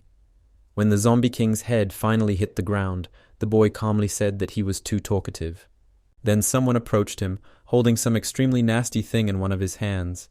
"It seems you have become stronger," the unknown person said to Lin Wangxin. Looking over his shoulder at the man who had approached, the guy smiled and said that it seemed like he had also decided not to hide his strength anymore. This was addressed to Commander Liu, behind whom one of the giants, which had already been destroyed, was flaunting itself. Liu Yun told him not to let his guard down, because one could not be sure that no one was watching the guy. "There is no time to think about it. I need to help Yunka first," Lin Wangxing replied, frowning slightly. But then Li Yuting arrived, bringing with him people armed from head to toe, although there were not many of them, but still. With him was the previously mentioned Yunke. Commander Li said that he was suspending their mission and that Lin Wangxing himself should go with him to Horizon for further investigation. Well, as they say, if you remember a ray of sunshine, there's the sun, but when Commander Li appears, something else comes to mind. Here Liu Yong tried to intervene, saying that there was some misunderstanding, to which Li Yuting said that there was no point in explaining instead of Lin Wangxin, since they would sort things out in Horizon. Looking sternly at the young man, Commander Li said that he could ask him about everything himself, but it was unlikely that he would tell him everything. The Zombie King and Lin Wangxing once again clashed one-on-one, and once again the monster's fist collided with the guy's weapon. After observing the battle for a while, Commander Li ordered all teams to return to base, as Lin Wangxing could handle it himself. Here Yunki objected, saying that didn't they need to help the guy, since that monster seemed too strong. To which Li Yuting categorically replied that it was not necessary, while such an answer would require at least a compelling reason. The girl tried to object again, but was interrupted by Commander Li. "In order to unleash his potential, I must know how great his strength is." Li Yuting finally explained the reason, looking over his shoulder at the blonde. Lin Wangxing lunged forward again, swinging his weapon, but unfortunately the Zombie King managed to dodge. Either they share the same brain, or the monster has already learned the guy's tactics by heart, because they simultaneously use dark magic, absorption. The fact that the Zombie King performed his trick shocked the young man because it was extremely unexpected, and since they used this ability at the same time, their balls of energy collided. "Surprised? After recovery, I can copy the abilities and techniques you used." The Zombie King kindly explained how he used the same trick as the guy. The monster apparently decided to have fun and add some fire to their battle. Lin Wangxin had to block the fire with his blade. Sitting in an office in front of a monitor screen, Ye Zilan reported to Commander Li that she had gained access to the drone. After watching the drone feed, Commander Ye said the image did not show any combat action. This surprised Commander Li and Commander Liu because this couldn't be happening. Commander Liu suggested that the drone might have malfunctioned. "Strange. When I monitored the situation from Horizon, I only received relevant information about 3 giants," Li Yuting said, frowning slightly. The blonde man asked the girl if she had accidentally bumped into Feng Yufan while he was fighting the giant, and she immediately confirmed it. Li Yuting said that even though she was Feng Yufan and could hide her aura, things like destruction and smoke could not be hidden. Commander Liu guessed that this might be the Zombie King's ability. It is possible that the drone is being hindered by an ability, or it may be that magic is hindering it. The one that creates a parallel space. Being under the influence of this force, we cannot see it, but it, being outside the effect, fools us. Commander Li explained his version. Li Yuting said that he could assume that within this parallel space, he was able to be reborn an unlimited number of times. Commander Liu asked if he should tell Lin Wangxin about this. Ye Zilan countered by saying that Commander Li was currently watching the guy, so they would just check if he could find a way to deal with the Zombie King himself. Liu Yun said that they were a team after all. "Enough. Stop making noise. I'm afraid that even if we told him this, he wouldn't be able to find a way to eliminate the king," Li Yuting said seriously, frowning slightly. Finally, Lin Wangxing cut off the head of the annoying Zombie King, wishing all the worst on him. But he still managed to recover again. It looked extremely creepy. The sight of blood returning to the Zombie King's neck was not the most pleasant. "Have you already forgotten that I can do this?" the monster asked the guy with a grin. Quickly changing his class to assassin, the young man realized that the Zombie King's weak spot was his head. But he had already cut it off twice, so there was a high probability that it might be a trick. Meanwhile, Lin Wangxing rushed towards the Zombie King with his weapon again. As the guy ran past the monster, the latter watched him out of the corner of his eye. "Ha ha ha ha, is this your way to kill a giant? First, hide." Laughing, the Zombie King began to list all the actions the guy would do. Looking in the direction where the young man appeared, the monster continued to say that then he would suddenly appear and strike. It was so predictable. But then Lin Wengxing loudly shouted something about changing class to warrior, and also that he needed to transfer 20 points to reflect the attack. The Zombie King cursed when he heard that the guy had decided to suddenly change classes. Once again, after cutting off the monster's head, Lin Wengxing thought that since it was a surprise attack, this time everything definitely worked out. But this time the monster tricked him. The Zombie King caught his head before it hit the ground, putting it back in place. Was it a trick? Did he recover again? Lin Wengxing asked, staring at the Zombie King in surprise. Smiling vilely, the monster asked if he had forgotten that he had a restorative ability. This is already some kind of vicious circle. Everything repeats itself over and over again. Lin Wengxing cuts off the monster's head, and it is restored again. Some kind of Groundhog Day. Lin Wengxing latched onto the thought that the Zombie King had said restorative. He suddenly remembered everything the Zombie King had said about the recovery ability earlier. With these thoughts, the guy realized that he was wrong from the very beginning, because the ability of the Zombie King is not restoration, but rebirth. Frozen in shock, "Come and obediently become my lunch." The monster continued to mock him, using one of his abilities. Lin Wengxing closed his eyes and concentrated. He noticed that this was why the system had failed to detect the monster's weak point. It was just an illusion. He suddenly opened his eyes, and it seemed like he had a new insight, and now he heard in his head that he knew how to kill the Zombie King. Lin Wengxing filled his entire body with energy, and the monster in turn ran at the guy, shouting for him to release all his power because he wanted to taste it so much. Having taken off, the guy headed at great speed to meet the Zombie King, and in theory they should have collided. "Will you try to take my head off again this time?" the Zombie King asked with visible mockery in his voice. To which the guy, frowning, replied that he had already figured out his trick. Hearing the guy's answer, the monster began to emanate bewilderment and indignation. Meanwhile, Lin Wengxing did a small roll on the ground to appear right next to the Zombie King. Raising his hand with the weapon, the monster shouted that he was tired of watching his trick with recovery, although in theory it should have been Lin Wengxing who said this, but let it be as it will be. The guy, changing his class to Builder, blocked the attack of the spear from the Zombie King with a hammer.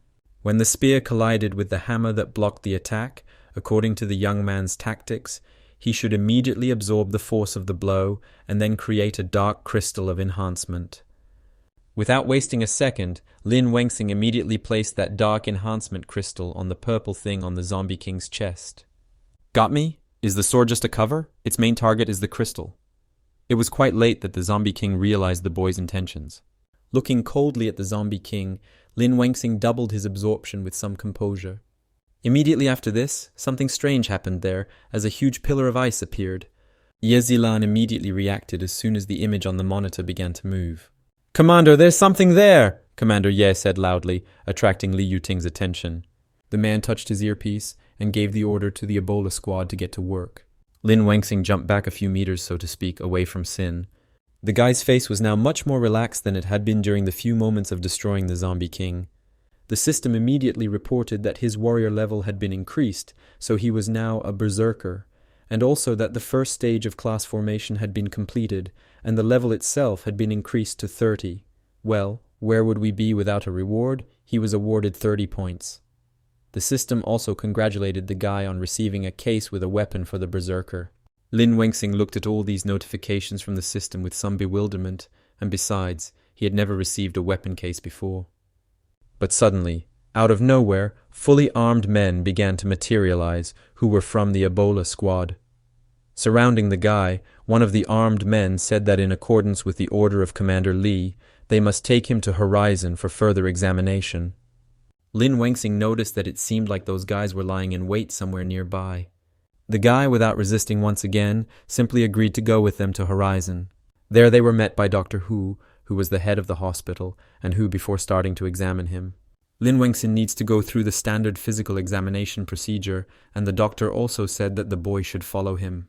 Do they really want to investigate me? Lin Wengxing frowned and thought. He was placed in a strange machine that looked very much like an MRI machine.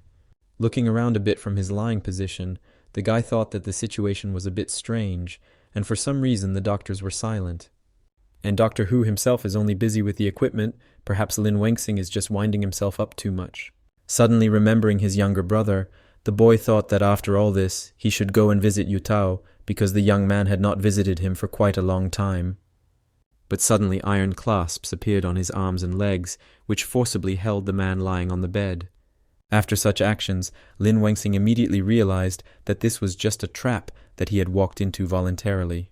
Here, Doctor Who surprised him by taking out a gun from the inside pocket of his doctor's coat, pointing it at the guy, telling him to die.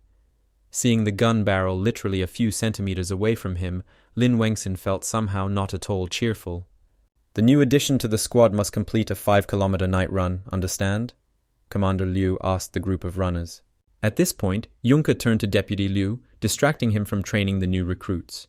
She had a rather strange expression on her face. She was clearly puzzled or worried about something. The blonde asked the commander how much he knew about Lin Wengxing's secret, to which Liu Yun decided to make fun of her a little, asking if the young lady of the Yun family had really started to care about the commoners. "I am not a young lady. The Yun family has nothing to do with me," the girl answered the deputy with a scream. Their conversation was observed by a man who was looking at them from a window of the building. He asked why he hadn't been informed about this to Lin Wengxing. He said the guy's name very casually. The blonde man was addressing Ye Zilan specifically. It turns out she is involved in many things. Lin Wengxing mentally changed his class to warrior, using defensive magic. When the gun proved useless against the boy's defensive magic, Doctor Who took out a weapon that looked somewhat like a Japanese katana. The man suddenly ran at Lin Wengxing with a weapon. Fortunately, the guy managed to get his own weapon to block the doctor's attack. "I'm not your enemy, why are you attacking?" the young man asked almost hysterically, screaming. To which Doctor Who also shouted back that he was the king of zombies, so he had to die, because that was the order.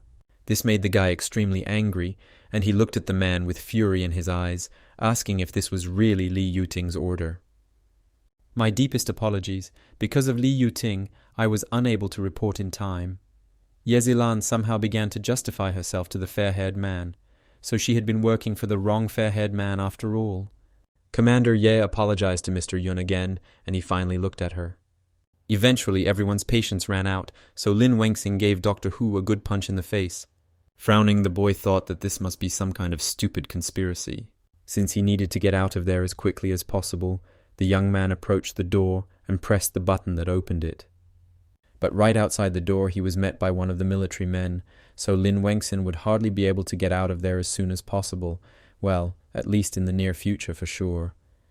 The soldier simply put the guy face down on the floor with one hand. That's what a well-trained soldier means. The young man started shouting for him to let him go, and while this was happening, someone came to them because of the noise. He asked what was going on and why it was so noisy. Looking at the new arrival, Lin Wengxing realized that the person standing in front of him was none other than Li Yuting.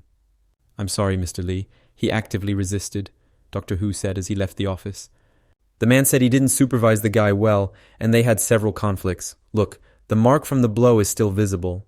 The boy, gritting his teeth, frowned as he watched their conversation, knowing full well that most of what Doctor Who said was a lie.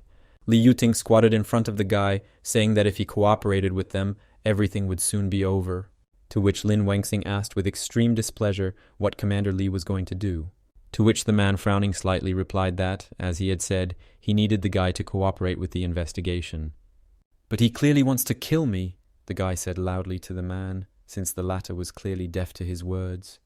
Getting back to his feet, Li Yuting told the guards to carry the young man to another room, as he would keep an eye on him. Pausing for a moment, Commander Li decided to remind the boy what would happen if he did not cooperate. Now looking at the guy lying on the floor, Li Yuting said that in that case, he would never see his brother again. This threat worked more effectively than the previous ones. After all, his brother is his treasure. Yutao looked much better than he had a while ago. He slept peacefully, unaware of the changes. When the young man woke up, the first thing he saw in front of him was a white ceiling and a girl in a strange spacesuit. The second of the doctors who were monitoring Yutao said into the earpiece that the subject was conscious, which meant they could go in now. After which, several more people entered the room. "Mr. Lin Yutao, we are the Ebola team. we have been ordered to escort you to a confidential treatment center to continue your rehabilitation. One of the arrivals explained the reason for the visit. Yutao, who had just regained consciousness, did not understand at all what they were talking about. He asked if they could explain. To which they replied that they did not have such authority, they could only accompany him, so he only needed to follow them. Lin Yutao felt that it was serious if they said that. He wondered if it had something to do with his brother. As Li Yuting ordered, Lin Wengshin was moved to another room with the same machine. Dr. Hu said that the basic medical examination revealed nothing. Commander Li asked if there were any genetic mutations or anything similar, to which the dark-haired man replied that there was currently no evidence to support the existence of a mutation. Looking sideways at the doctor, Li Yuting asked where he got the strength to destroy the zombie king then. Dr. Hu dug into the results and replied that he had underestimated him when he examined him. Result A, but it was previously attached to a C-rank squad, Dr. Hu said as he handed the results over to the commander. Li Yuting himself knew that the difference was quite huge, but Dr. Hu still said it out loud. Looking over the results of the medical examination, the blond man asked how the doctor could explain this. To which he replied that based on the results of the research, they are inclined to believe that supernatural abilities come from a flash in the subconscious. Dr. Hu frowned and suggested that it might have been some kind of stimulus that was giving impulses to his powerful subconscious. After all, a person who carries supernatural abilities determines their level through the process of awakening in school and then trains to become a punisher.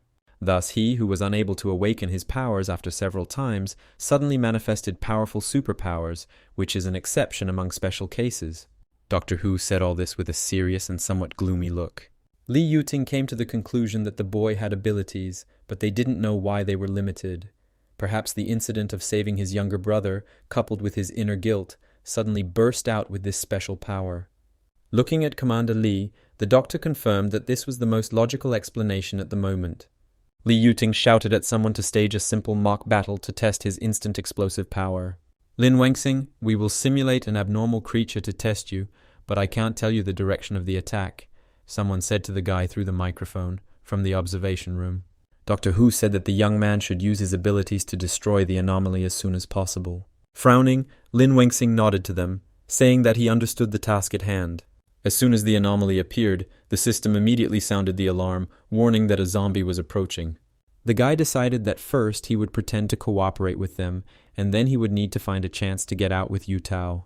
As soon as the young man noticed the monster, he immediately attacked it until it got him first, even though it was an illusion. After the monster was destroyed in record time, Lin Wengxing landed lightly on the floor. Everyone was quite impressed with the guy's skills and abilities. Li Yuting was also surprised, because only 0.15 of a second passed from the detection of the target to its destruction. As he headed towards the exit of the observation room, Commander Li motioned over his shoulder for Dr. Hu to come with him as he had something he wanted to ask him. Passing by one of the workers, Dr. Hu ordered Zhang Xian to mark the summary of the report as top secret and send it to Mr. Li. The man, lifting the special glasses from his eyes, replied that he understood the doctor's order. After a couple of clicks, everything was almost ready. All that was left was to send it to Li Yuting. Without doubting the order for a single pound, Zhang Xiang pressed the confirm dispatch button. In front of the entrance to the 23rd hall stood one of the guards. Apparently Lin Wengxin was left in Horizon. A tray with breakfast was placed in front of the skeptically looking guy. Dr. Hu told him not to worry because there was no poison there, to which the boy replied that yesterday he wanted to kill him with his own hands, and today he was bringing breakfast. Lin Wengxing frowned and looked at the doctor in confusion, asking how he could be trusted. I was too rash yesterday and jumped to conclusions without enough information. My apologies, Dr. Hu said, almost rolling his eyes. Frowning, the man told a sad story that his wife and daughter died at the hands of zombies, which is why he hates monsters so much. Ha, he's so strange, but who loves them? As he was about to leave, Dr. Hu threw over his shoulder that he hoped for understanding, because the guy also knew how painful it was to lose family. Looking away, Lin Wengxing thought that it was good that he was the head doctor, so he should get closer to him and inquire about his brother's condition. It doesn't matter now. How is little brother? When can I pick him up? The young man asked, still sitting in bed. To which Dr. Hu, without turning around, replied that Commander Li had decided that the boy should take care of himself first. As he opened the doors to the corridor, The man told Lin Wengxin to be ready, as they would continue testing his abilities at 10 o'clock. Lin Wengxin, however, grasped the most important thing for him at the moment. The visiting rules had become stricter. The boy was now standing in the middle of the central area of the testing ground. Dr. Hu, standing next to him, explained that the next test would be conducted on a candidate, and the boy would have to eliminate him by changing his class. To collect more accurate data, Dr. Hu will remain at the test site and draw up a protocol. This was not part of the plan. That was what could be read on Li Yuting's face, because he did not expect such a turn of events. Commander Li frowned deeply, apparently realizing what Dr. Hu was planning. They said over the microphone that while the candidate was recovering from the anesthesia, all personnel should be evacuated immediately. Out of his reach at least, and where did they find such a powerful anesthesia anyway, but in principle, it's 2050 outside, what am I even talking about? As soon as the monster moved away from the medicine, he punched the floor, creating a lot of noise. After that, the candidate immediately went to the guy, intending to destroy him. Lin Wengxin, in turn, immediately changed his class to Assassin, thinking that the assassin would use stealth to quickly target the enemy's weak point. An analysis of the enemy's main weak points showed that the weak point was behind him, and the guy immediately took advantage of this knowledge by jumping away from the place where the monster had just struck. Landing on a more stable surface, Lin Wengxin took out a dagger that absorbed magic, because now everything could be decided in one blow. Taking aim and swinging his weapon, the guy hit the candidate's weak spot. Lin Wengxin landed near the destroyed monster, telling Dr. Hu that everything was ready. Looking at the screen, the man said the monitoring platform showed that he had been terminated. "But to make sure the result is accurate, I want to go up there myself and verify it," said Dr. Hu, while quietly pressing a strange button. Suddenly, life began to play in the liquidated candidate again, and he, so to speak, switched on. Having recovered with new strength, the monster rose to his feet again, looking down on the two mortals. One of the observers reported to Li Yuting that the core of the experimental material had mutated and been resurrected. Frowning, Commander Li merely continued to silently watch the events unfold. Lin Wengxin gritted his teeth, thinking with dissatisfaction that this was another monster with reincarnation skills. The candidate, in turn, opened his mouth and headed straight towards the peacefully standing Dr. Hu. The assassin class has once again found and demonstrated a new vulnerable spot in the head area.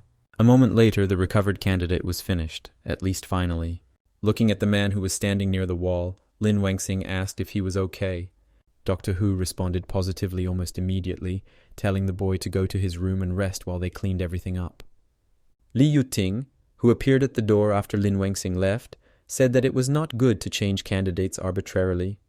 To which the dark-haired man replied seriously that it was the fastest way to determine whether the guy's powers came from zombies. "So you deliberately showed weakness to see if he had any humanity left in him to save you?" Commander Li asked sullenly, staring at Dr. Hu. Li Yuting asked the doctor if he had ever thought about what he would do if it really was a zombie force destroying the candidates and eating him again. To which the man simply replied that he would accept his fate. "And then I would use the abilities of a rank A Punisher, dying along with him, yeah, a plan as reliable as a Swiss watch, literally." Li Yuting remained silent and frowned at Dr. Hu's back, accepting this answer.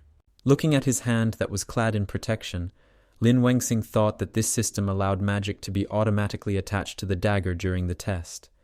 Perhaps in this way his consciousness can directly manifest itself in his skills. Then Dr. Hu appeared on the screen, telling him to get ready because he would take the boy to his brother. He is currently being transferred to a secret treatment center. Ordinary people can't get in, so I asked a good friend to help me. He made this virtual ID, Dr. Hu said, as he handed the guy the ID plate. So now they need to disguise themselves a little to match their virtual identity. Moments later, they found themselves in Horizon's secret research institute. Dr. Hu said that to avoid unnecessary problems, the virtual personality cannot stay there for a long time. After slightly altering their appearance to suit, they approached the entrance control, where they were asked to provide identification and confirm personal information. Also required was a retina scan of the requested identity. Well, that's not such a difficult matter. The identity was successfully confirmed, and now Lin Wengxin entered under the identity of Dr. Wenxing, who was a senior researcher. Walking towards the thick glass, Lin Wengxin looked at Yu Tao, who was already feeling much better. The transformed Dr. Hu said that the zombie endotoxin is very strong. It is a miracle that Lin Yu Tao can recover without mutation. so soon the young man will recover and be discharged from the hospital. According to Lin Wengxin's observations, Yutao had recovered even better than he thought. Looking at the man standing next to him, the young man asked why Yutao wanted to be transferred there for treatment, since the conditions in Horizon were no worse. Dr. Hu, without turning to the guy, replied that he didn't know either, and it even seemed to him that it was an order from Commander Li. Soon they moved to the parking lot of the secret medical center, and finally, Dr. Hu told the guy that they would come back as soon as possible and prepare his project for the follow-up investigation. But suddenly, the guy felt the barrel of a gun poking him in the back of the head, so to speak. It made the young man a little nervous. The one holding the weapon threatened the guy that if he didn't want to die, he should do what he was told. Lin Wengxing just clicked his tongue in displeasure, thinking sarcastically that the doctor's followers were so nice, they sold them out as soon as they left. "Officer, listen to me. I am his attending physician. There has been some misunderstanding." Dr. Hu tried to intervene. But the next moment, he too was pinned to the hood of one of the cars parked there. Dr. Hu looked at the one who had pinned him to the car with displeasure because he didn't even feel her presence. Lin Wengxing suddenly felt confused. Weren't these Li Yuting's people? Why did they capture them? Dr. Hu raised his hands in surrender, saying that he would not resist and they would go with them. "Don't worry, they won't kill you with a blade like I did, and no one will poison the food, so eat in peace," Dr. Hu said, looking at the guy, winking conspiratorially at him. Lin Wengxing naturally didn't understand the doctor's verbal hint right away, but this understanding would come with time. The difference was only a few minutes. 2 of the Ebola squad escorted them to the car, telling them to get in quickly. At this point, Dr. Hu suddenly had a weapon appear out of nowhere, and he walked towards Lin Wengxin, screaming for him to die. But it was all just a show for the 2 equipped ones. One of them shouted, asking what was going on, when Lin Wengxing and Dr. Hu started attacking them. The guy created a certain sequence: activate the system, warrior class, add 25 points to the counterattack, and then turn off the system. This is already a developed tactic. The guy hit the girl in defense, but she seemed to easily block his attack. But this didn't really save her, as she flew a good few meters into the wall. Dr. Hu and Lin Wengxing immediately ran away from the place where the fight had just happened. Finding themselves behind some wall, Dr. Hu said that the cameras wouldn't detect them here, so they were safe for now. To which Lin Wengxing replied that he said he would kill them, so it was no use for them to hide. The dark-haired man said that Horizon had its own rules. Dr. Hu said that Skyrim City is only accessible to certain people other than the Council of Elders at the top of the tower, either rich aristocrats who don't want to awaken their power, or powerful assassins with superior abilities. Most of these people do not answer to the Ebola leadership. Minor skirmishes are common, and the council turns a blind eye to them. A little bit bigger trouble, if there is no murder, can be solved with money. But if you use your superpower and kill someone, the Council of Elders will not sit idly by. As for the research, your superpowers are a secret. Now, it seems that there are traitors in Mr. Li's research institute, Dr. Hu said, occasionally glancing over the wall. At this point, Lin Wengxing started shouting, asking what he meant. Wasn't this a normal investigation? And why were there still traitors? And most importantly, what were they going to do to him? To which Dr. Hu replied that he was only responsible for the implementation, so if he had the opportunity, he could ask Commander Li directly. Now the problem is that those 2 have concealment camouflage and don't know their location, but we need to find a way to escape without being noticed. Lin Wengxing changed his class to Assassin and added all the points to Stealth. He wanted to see if he could detect the enemy's location. And fortunately he succeeded. The skill showed where exactly these 2 shell-shocked people were. Hiding himself, the guy told the doctor that he had found the location of the 2. The doctor turned around, not noticing the guy, and got a little scared. To which the young man explained that he had activated the stealth skill, so he was not visible. Dr. Hu was very surprised that Lin Wengxing could do it anyway. Frowning, the guy said seriously that he would distract them, and the doctor had to leave. They would meet outside anyway. But just as Lin Wengxing found them, so did they find him, even with the stealth skill. Still, it didn't stop them from sneaking up and striking. After such an unexpected strike, Lin Wengxing was slammed into the nearest wall. Dr. Hu didn't have time to react right away and understand what was going on there, but fortunately he managed to put the weapon in front of him, otherwise he would have been cut in half. After falling off the wall, Lin Wengxing said that this guy was quite strong, but before the young man could come to his senses, the shell-shocked woman was preparing to attack him again. But fortunately, the young man dodged at the very last moment, leaving the armored one with nothing. But she did not lose her head, and immediately attacked with her foot, which Lin Wengxing also blocked. The young man cursed, because all counterblows were added to the number of points, so she needed to be finished off in one breath.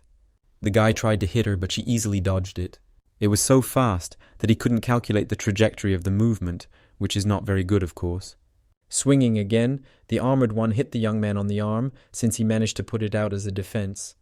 The shell-shocked one was already using a chokehold at the same time. Lin Wengxing couldn't predict their attacks. The guy couldn't believe that these guys were so strong. Unexpectedly, someone threw something at the armored one's head, and she fell to the ground, while the young man still did not fully understand what had just happened. The boy frowned and looked towards the thrower to see who had helped him. Behind Doctor Who stood several members of the Ebola squad. One of them said that they were taking them back on the orders of Commander Lee. "This is a melee weapon created using AI technology combined with zombie flesh, and I will take some of their debris for study," the dark-haired man said with a frown. Lin Wengxing didn't respond, but simply stared at the doctor with a frown. In the 23rd living room, someone loudly slapped their hand on the table. Li Yuting shouted at the doctor, asking why he was acting without permission, because he didn't want the boy to see that he had feelings of affection for his younger brother, and then decide that his abilities had nothing to do with zombies. Doctor Who only replied that he was very sorry. Commander Lee continued to shout in displeasure, saying that now that Lin Wengxing was missing, all plans had been ruined. Doctor Who, without looking up from the floor, replied that it was all his responsibility, so he had sent someone to look for it, so everything would be known soon. "Last time, when you transformed the candidate without permission, I let you go," Li Yuting informed the doctor, so to speak. At the same time, someone was walking along the corridor, clearly listening to their conversation, which was more like a reprimand. Commander Lee threatened Doctor Who that if Lin Wengxing was not found this time, he himself knew what kind of punishment he would deserve. Meanwhile, Liu Yun came to Yezilan with a complaint, saying that Lin Wengxing had been in Horizon for many days and still had not returned. "He's just an ordinary Punisher, nothing happened to him, right?" Commander Liu asked, frowning and somewhat worried. To which the cunning girl asked, "What, does he really have something to hide?" Yezilan told him not to worry in vain. Then the man came from the other side, asking if this was what she had been talking about with Li Yuting. To which she immediately jumped up from her seat, telling him to watch his language, because Mr. Lee wanted to study the guy, so the young man's abilities must raise many questions. Yezilan crossed her arms and said sarcastically that when the time came and it was discovered that Lin Wengxing's abilities were related to the zombies, his people would also bear responsibility. Commander Liu suddenly slammed his palms on the table loudly, startling Commander Ye. Liu Yun's face darkened, and he warned the girl that if anything happened to the guy, Yezilan would pay the price. Commander Ye only gritted her teeth angrily, not responding to the man's direct threat. Without waiting for her response, Commander Liu headed towards the exit of the office. Without saying anything to Yunka, who was standing there, the man simply walked further down the corridor. When the blonde entered, she asked how she could help. Yezilan, however, changed her attitude when Yunka entered her office. She started to act like something incomprehensible, asking the blonde if the training was going well or if there were any difficulties. To which she, crossing her arms, skeptically said that it was better to get straight to the point. Yezilan immediately removed her feigned goodwill, saying that arrogance flowed through her veins, but in principle, this was expected after all. Yunke was the daughter of the Yun family of Horizon. "What? How do you know about my family?" the blonde asked, frowning even more. To which Commander Ye simply replied that Yunke's father had come to the base a few days ago, and they had a long conversation. The blonde's father asked him to take care of her. What kind of loving parent might this man seem from the outside? Walking up to Yunke, Yezilan calmly said that she was confident that she could handle it. Whether a girl wants it or not, whether she appreciates it or not, is still her business. "I have no ties to the Yun family, so I don't need your guardianship. I have some business to run," the girl answered seriously, frowning.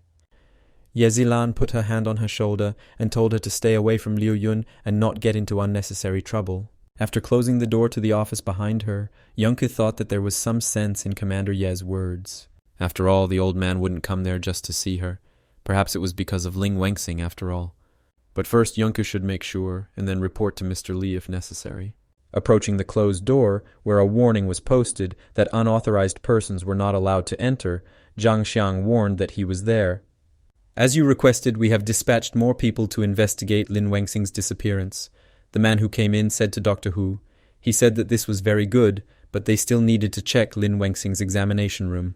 Doctor Who told him to copy the remaining vital information about the boy and put it in a top-secret bunker.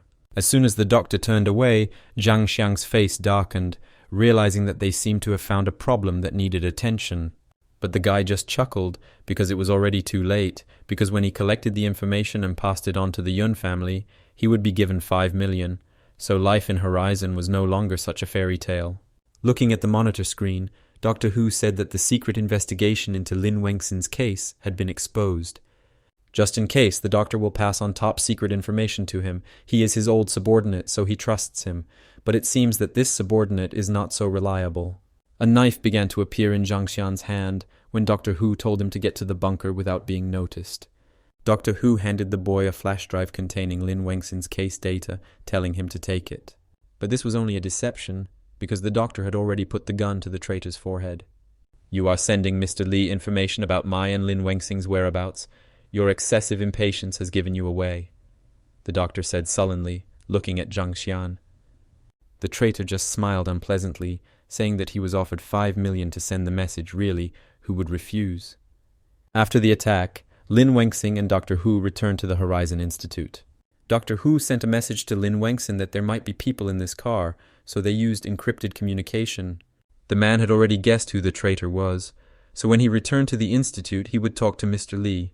Doctor Who asked the boy to pretend to be missing so that the traitor would mistakenly think that his master had succeeded. Frowning, the man revealed that he was using the copying of top-secret information as bait to expose him. Lin Wengxing asked in all seriousness if the doctor needed his help, to which Doctor Who simply replied that no, he could handle it himself. Lin Wengxing told him to be careful, because when he first saw the doctor, he thought he was an ordinary doctor. The boy also told Doctor Who that he had his own plan of action. Pointing the weapon at the traitor, the doctor ordered him to put down the knife and go with him to the interrogation room, where he would have to tell about his goal and who was behind it all. Zhang Xiang, in turn, chuckled at something and dropped the knife as ordered by the doctor. But the next moment the traitor used his ability, and the doctor was suddenly glued to the wall. Gasping for breath, the man said that since he controls the air, it means he really is a punisher. "And you thought I was just a soft-hearted researcher?" Zhang Xiang asked with a hint of malice and a smile. The guy easily took the flash drive from the choking doctor. It was like taking candy from a baby. The traitor walked to the door, telling the man to say hello to his wife and daughter. But the next moment, someone hit the door with great force, and it flew off along with the traitor standing next to it. Lin Wengxing appeared at the threshold of the room, sparkling with power. As he began to climb out of the door's wreckage, the traitor said that this was indeed a powerful force. After getting out, Zhang Xiang said that he needed to bring the boy's corpse to Yun's house safe and sound. And all this to earn more money. Yeah, original. The traitor began to create some strange glowing ball with his hands. After which, huge blue hands appeared out of nowhere and immediately headed towards Lin Wengxin, who was standing nearby. But not a single muscle twitched on the guy's face. He simply took out his weapon and swung it at those hands in an instant, destroying them. This was definitely not what the traitor expected. Yes, his surprised face was something. Zhang Xiang couldn't believe that this was possible after all. He even relied on the Yun family to strengthen his strength. Soon the shock wave reached the traitor himself, quickly killing him with almost no further screams. Zhang Xiang fell to the floor with empty eyes, no longer feeling anything. Here Doctor Who also spoke up, saying that he had hidden this from Mr. Li, and what it was unknown. Quickly squatting down next to the man, Lin Wengxing asked him to tell him what kind of experiment this was, and what kind of power this was. But he was interrupted by the arriving Commander Li and the medics, who loudly asked what had happened there. "Didn't you agree to follow Lin Wengxing's plan? Why didn't you send a signal?" Li Yuting asked sullenly, sitting down next to the doctor. To which he replied that there was no need for an ambulance, because right now this was the best solution. Li Yuting's face darkened, and he realized that he should have guessed that the doctor was determined to die and not let him conduct the examination. Lin Wengxing told the doctor to wait, because the ambulance team would be there soon, but the man only replied that there was no need. Doctor Who told the boy that his power was indeed related to zombies. Lin Wengxing couldn't believe that this was true. How could it be possible that the system was connected to zombies? The man said the source must have been an experiment from many years ago. Dr. Hu frowned and tried to convey to Li Yuting that Ling Wenxin's strength was reliable. But the next moment he said this, he was no longer conscious. Here, Commander Li was informed that a large number of suspected candidates had appeared in the slum area of District 26, and that Team Gecko was currently fighting. Lin Wenxing instantly flew to Li Yuting, asking him to return to the team. After all, they must be short of people given such an intense battle. Li Yuting allowed it on the condition that when he needed to investigate the guy, he would contact him again. After receiving permission, the young man quickly retreated from the room. Li Yuting ordered one of the doctors to contact the medical examiner and move the bodies of Dr. Hu and Zhang Xian for autopsy. Let the people from the investigation committee come, sign and investigate the scene of the incident. Li Yuting gave the order to the employee. When one of the Ebola squad members appeared behind Commander Li, he ordered them to keep an eye on Lin Wenxing. At the same time, the guy's squad mates fought hard, destroying the mutants one by one. But unfortunately, the mutant teams only grew larger, even though they were being destroyed. There are too many beetles to chop them all down. The queen must be still creating them, Liu Yun informed those standing nearby with a frown. Commander Ye gave the order to Commander Liu to go with Yunke to the Matrix Center, as he should be somewhere nearby. After using the ability on the bugs, the girl shouted after them that she and Zhou Jiqiang would attract the bugs with firepower. While Yunke was running after Commander Liu, she was attacked by one of the beetles, but luckily she managed to block its attack with her weapon. The mutant kept pressing, intending to eat the poor girl, but she still stubbornly defended herself. It's good that Commander Liu managed to eliminate the bug in time. Liu Yun first asked if the girl was okay, and then warned her to be careful. Yunke, remembering what Yezilan had warned her about, replied dryly that everything was fine and that she knew she had to be careful. Liu Yun said the obvious, that it seems that the neighboring street is also restless, a real genius of thought. Well, that was natural, because the street was literally filled with these bugs, which were moving at great speed towards their target, which was Yunke and Commander Liu. Taking out his weapon, Commander Liu said that he would break through with a high-power current. When the man stuck his sword into the ground, it began to spark very strongly. Yun-Kei noticed that Liu Yun still hadn't used his abilities to their full potential. Finally pulling his weapon out of the ground, Commander Liu said that it seemed like the queen should be in front. As soon as the man said this, they immediately headed to where the uterus was supposed to be. But unfortunately, on the way they encountered a beetle that was larger than those they had killed before. The girl asked if she was the queen, to which Liu Yun replied that it was just a larger specimen. Suddenly, other beetles began to fly to the place where they were, as if they sensed something. Commander Liu and Yunke took a defensive stance, covering each other's backs. "This monster attracts everyone," the blonde said, frowning. A mutant that vaguely resembled a snake was approaching them at great speed, but someone destroyed it in time, not allowing it to reach the guys. Frowning, Yunke asked who did this, because surely reinforcements had finally arrived.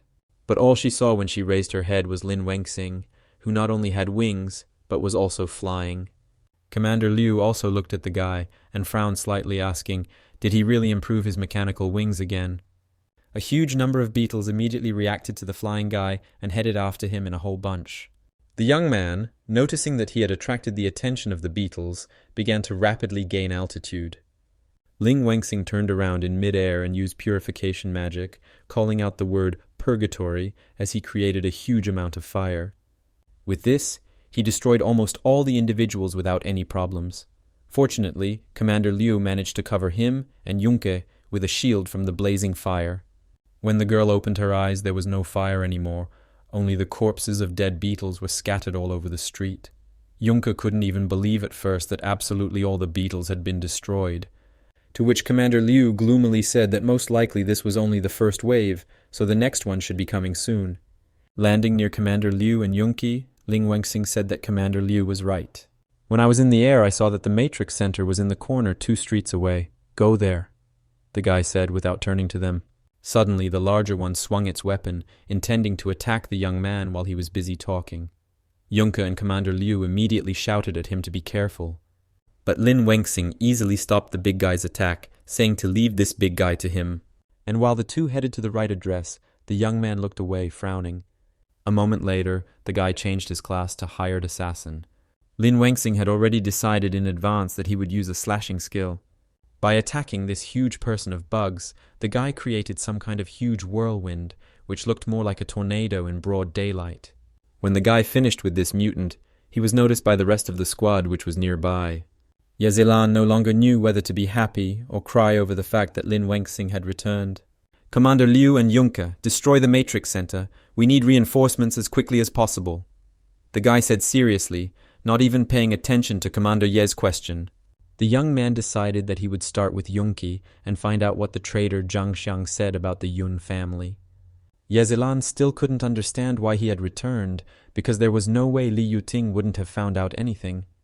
Junke continued to destroy the bugs one by one. Commander Liu asked if she was okay, to which she replied almost casually that everything was fine, there were just a lot of bugs. And because there are too many of them, they get underfoot, preventing you from getting to the queen. One particularly huge and aggressive candidate roared loudly and struck the place where Liu Yun and Junke had just been.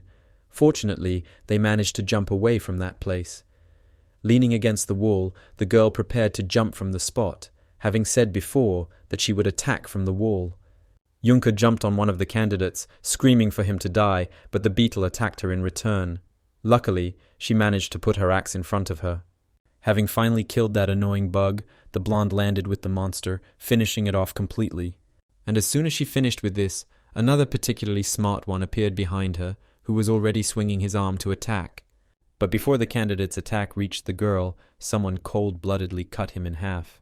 The next moment, the savior himself, Lin Wengxing, appeared and pompously asked the girl if she was injured. Junke's eyes were filled with stars when she saw that Lin Wengxing had saved her. No, but these zombies are much faster than the ones we just met." The blonde shared the information casually. The rest of the squad came running. Yezilan said that everyone should prepare for battle immediately, because they would soon destroy the queen. Zhou Jiqiang said that this candidate was quite huge, to which the other replied that it was as if they had temporarily stopped the attack. "Commander Ye, I suggest you head to the border area to continue killing bugs, and I'll handle things here myself," Lin Wengxing suggested. To which Junke said that there were quite a lot of them, so even though they were candidates, he still couldn't handle them. Yezilan didn't even listen to her opinion and said that it was a great suggestion, so they would do it. "If anything happens, let me know right away," Commander Yi warned, addressing everyone in the squad. And following the commander's order, the rest of the squad members hurried to the center where the queen was, leaving Lin Wengxing to deal with it. The system informed him that he would need to eliminate 2 candidates with a weapon box. The reward would be 15 points. It also informed him that he had successfully upgraded and that he had increased his level. Lin Wengxing had also received a new weapon, so he immediately gave the order to prepare the weapon. The young man said with a smile that it was a pity that these zombies couldn't talk, otherwise they would have told him. They would have told me exactly how they wanted to die. That was pretty scary of the guy. The monster immediately rushed to attack the annoying mortal, but he dodged it with surprising ease and disappeared right from under its paws. Lin Wengxing noted with regret that the strength and speed of this monster had increased, which meant that he had to match it. The guy only looked away from the monster for a second, as it immediately headed towards him, opening its mouth wide. Lin Wengxing barely managed to place the weapon in front of him so that the candidate simply didn't bite through it. The guy easily dodged the monster's strange-looking claw, and who knows, it was still trying to get him. Looking at the system window where his task was written, the guy thought about a high-level skill, but even here the monster did not give him life, launching a red beam at him. This made Lin Wengxing a little furious, and he raised his weapon back and headed straight towards the candidate. The guy literally slashed the monster and it roared loudly. After the monster was destroyed, the system sent a notification that the task was completed, and he received the skill Sea Eater. This skill allows you to absorb enemy damage for some time and return it several times stronger. Quite useful on the first hand. Lin Wengxing grinned and said that this skill was just in time. Sure enough, in the next moment, he was attacked by several candidates at once. Having absorbed some damage from the enemies, the young man raised his hand with the weapon back to send this damage back to the monsters. Lin Wengxing destroyed them in one fell swoop, creating a huge beam of light that swept away all the remaining candidates. This deadly beam also reached the queen herself, who had been hiding all this time behind a protective dome.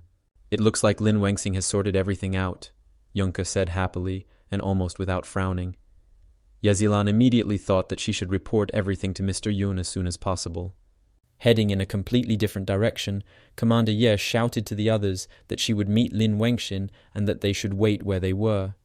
At this point, Yunka suspected something was wrong, since when had Yezilan become so kind? After moving away to the required distance, Yezilan wondered why this happened, because the investigation must have become a thorn in the boy's side, but instead he only became stronger. Standing behind the wall, Commander Yi thought that she would probably have to speed up her plan a little. When she contacted the head of the Yun family, he immediately asked how the situation was. The girl immediately replied that as he had planned, the matrix had been deciphered, and the guy had also become much stronger. To which the fair-haired man said that he thought it would be even better that way, since they needed the guy's strength. The head of the Yun family ordered Commander Ye to continue to monitor the boy, and also collect the remains of the monsters he destroyed and hand them over to him, because after all, the information they have is limited, so this is very important. Yezilan then asked what would happen if Lin Wengxin refused to obey him. The man replied that they would simply kill him then, because either he would belong to the Yun family or no one would have him. Lin Wengxin, who had just destroyed the Matrix Center, was a little shocked that this was the power of the Sea Devourer. The system gave him a description of the skill, which said that when destroying a large number of zombies, he should activate the skill, and when the first zombie is defeated, the effectiveness of the following attacks will increase exponentially. The radius of the skill's damage is 1 kilometer. As the guy understood, if 100 zombies attack him, then for the first one he will receive 1 point, and for the 100th boss, 200. He suddenly remembered the words of Doctor Who confirmed that his power was related to zombies. In order to avoid getting into trouble ahead of time, Lin Wengxin decided that he should go back first. Such a powerful force was activated by Li Yuting's research? Commander Liu asked, frowning and slightly puzzled. To which Lin Wengxin replied that he didn't know that either, as he had only found out that his strength and the Yun family were most likely related. But he was not allowed to finish speaking when Yezilan came and loudly said that the hero Lin Wengxin had returned, and he had single-handedly destroyed so many candidates. Yezilan looked happy on the outside, but it was unlikely that she was really happy. Commander Ye said that she would ask Mr. Li to reward him.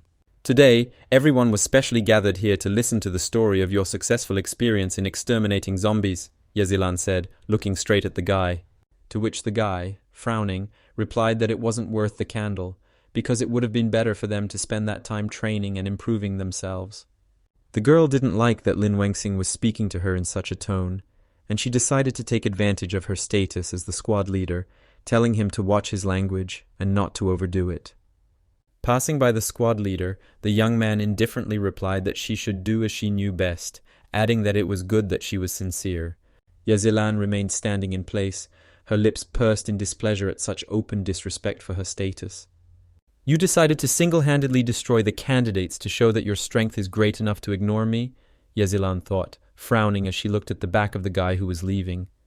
Frowning even more, the girl thought that when he became useless, she would definitely kill him, and he would die a terrible death. Meanwhile, Yunki was at the Gecko base, training unlike some. Hearing his answer, Yunka was very surprised that he saved her, and she blamed everything on her healthy head. She really has the courage to finish her off right now. To which Lin Wengxin simply replied that if he hadn't saved her, the zombie king would have eaten her and become stronger, and then it would have been much more difficult to kill him. The blonde simply said that in his place, even if she wouldn't have killed her, she wouldn't have saved her either. Handing the boy a bottle of cool water, Yunka said that he could stay in Horizon, since many of the Punishers wanted to stay. She said that she also heard that his brother was being treated here.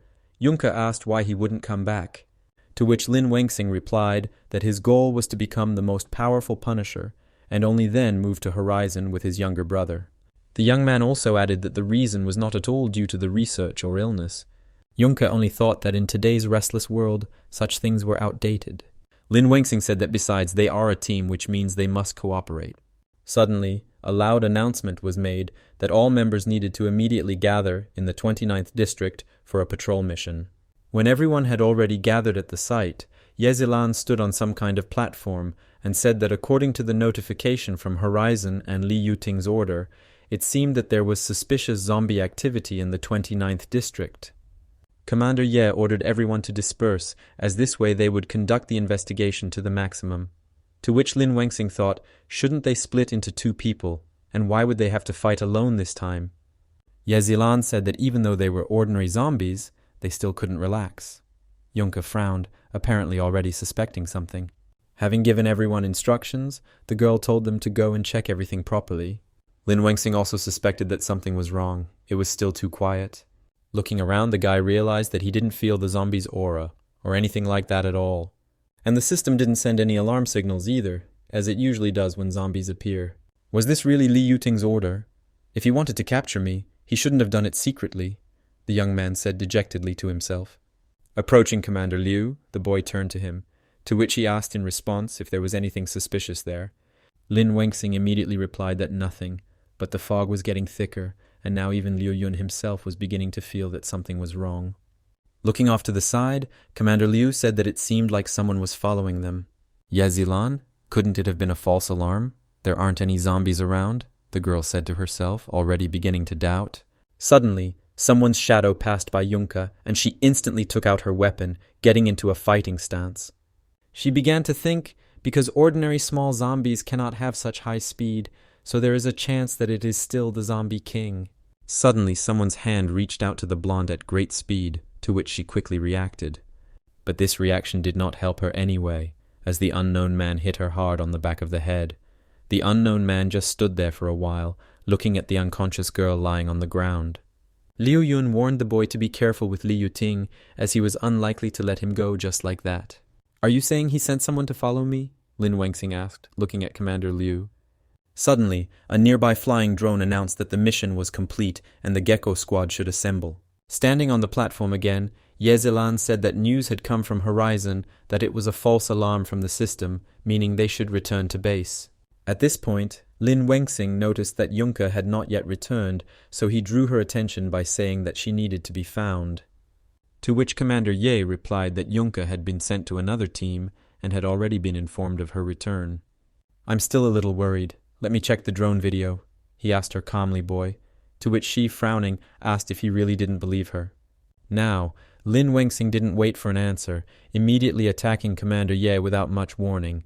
Unfortunately, the girl had already put up a shield in front of her. Jumping back a few meters, Yezilan noticed that she could sense his power even through the defensive magic.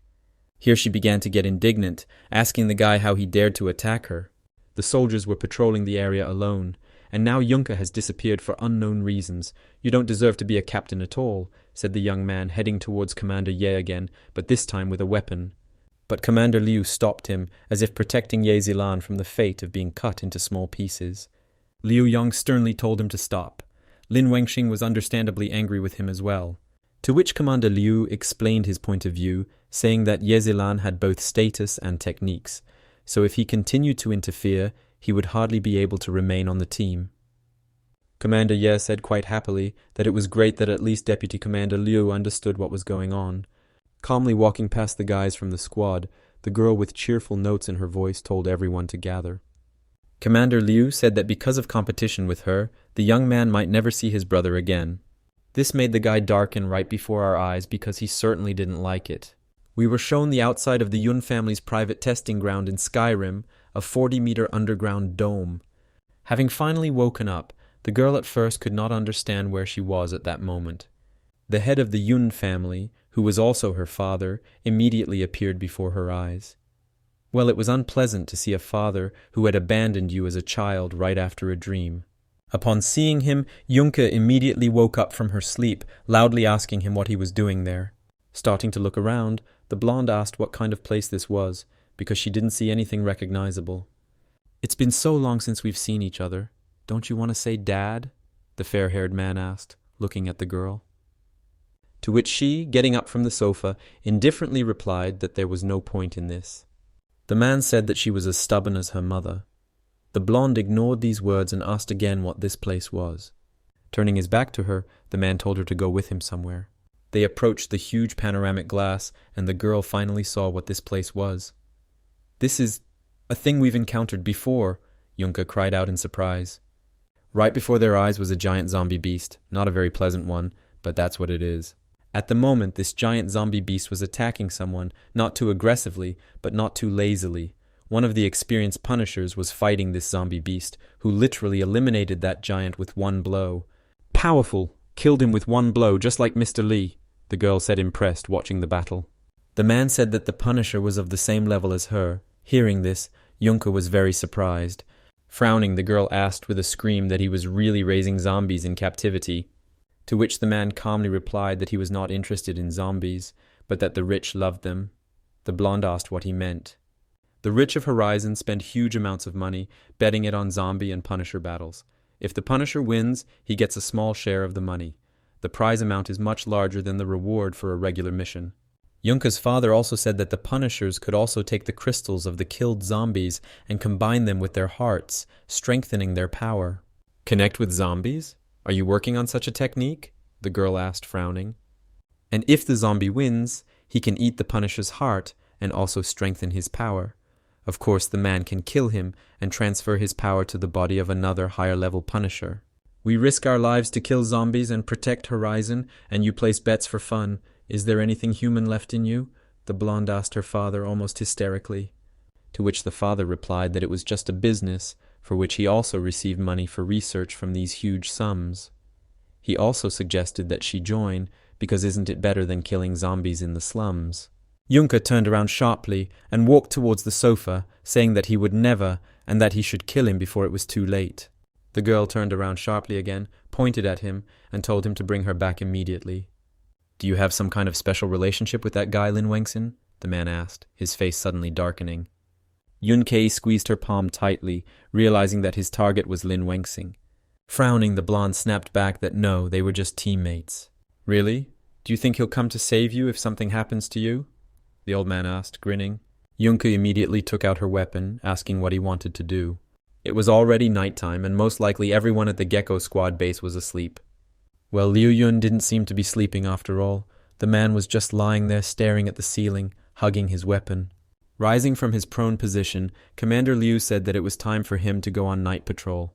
Ah, that was the reason why he hadn't slept. After putting on his uniform, Commander Liu walked out into the corridor, quietly closing the door behind him. He suddenly noticed that the door to Lin Wengxing's room was not closed, and wondered why.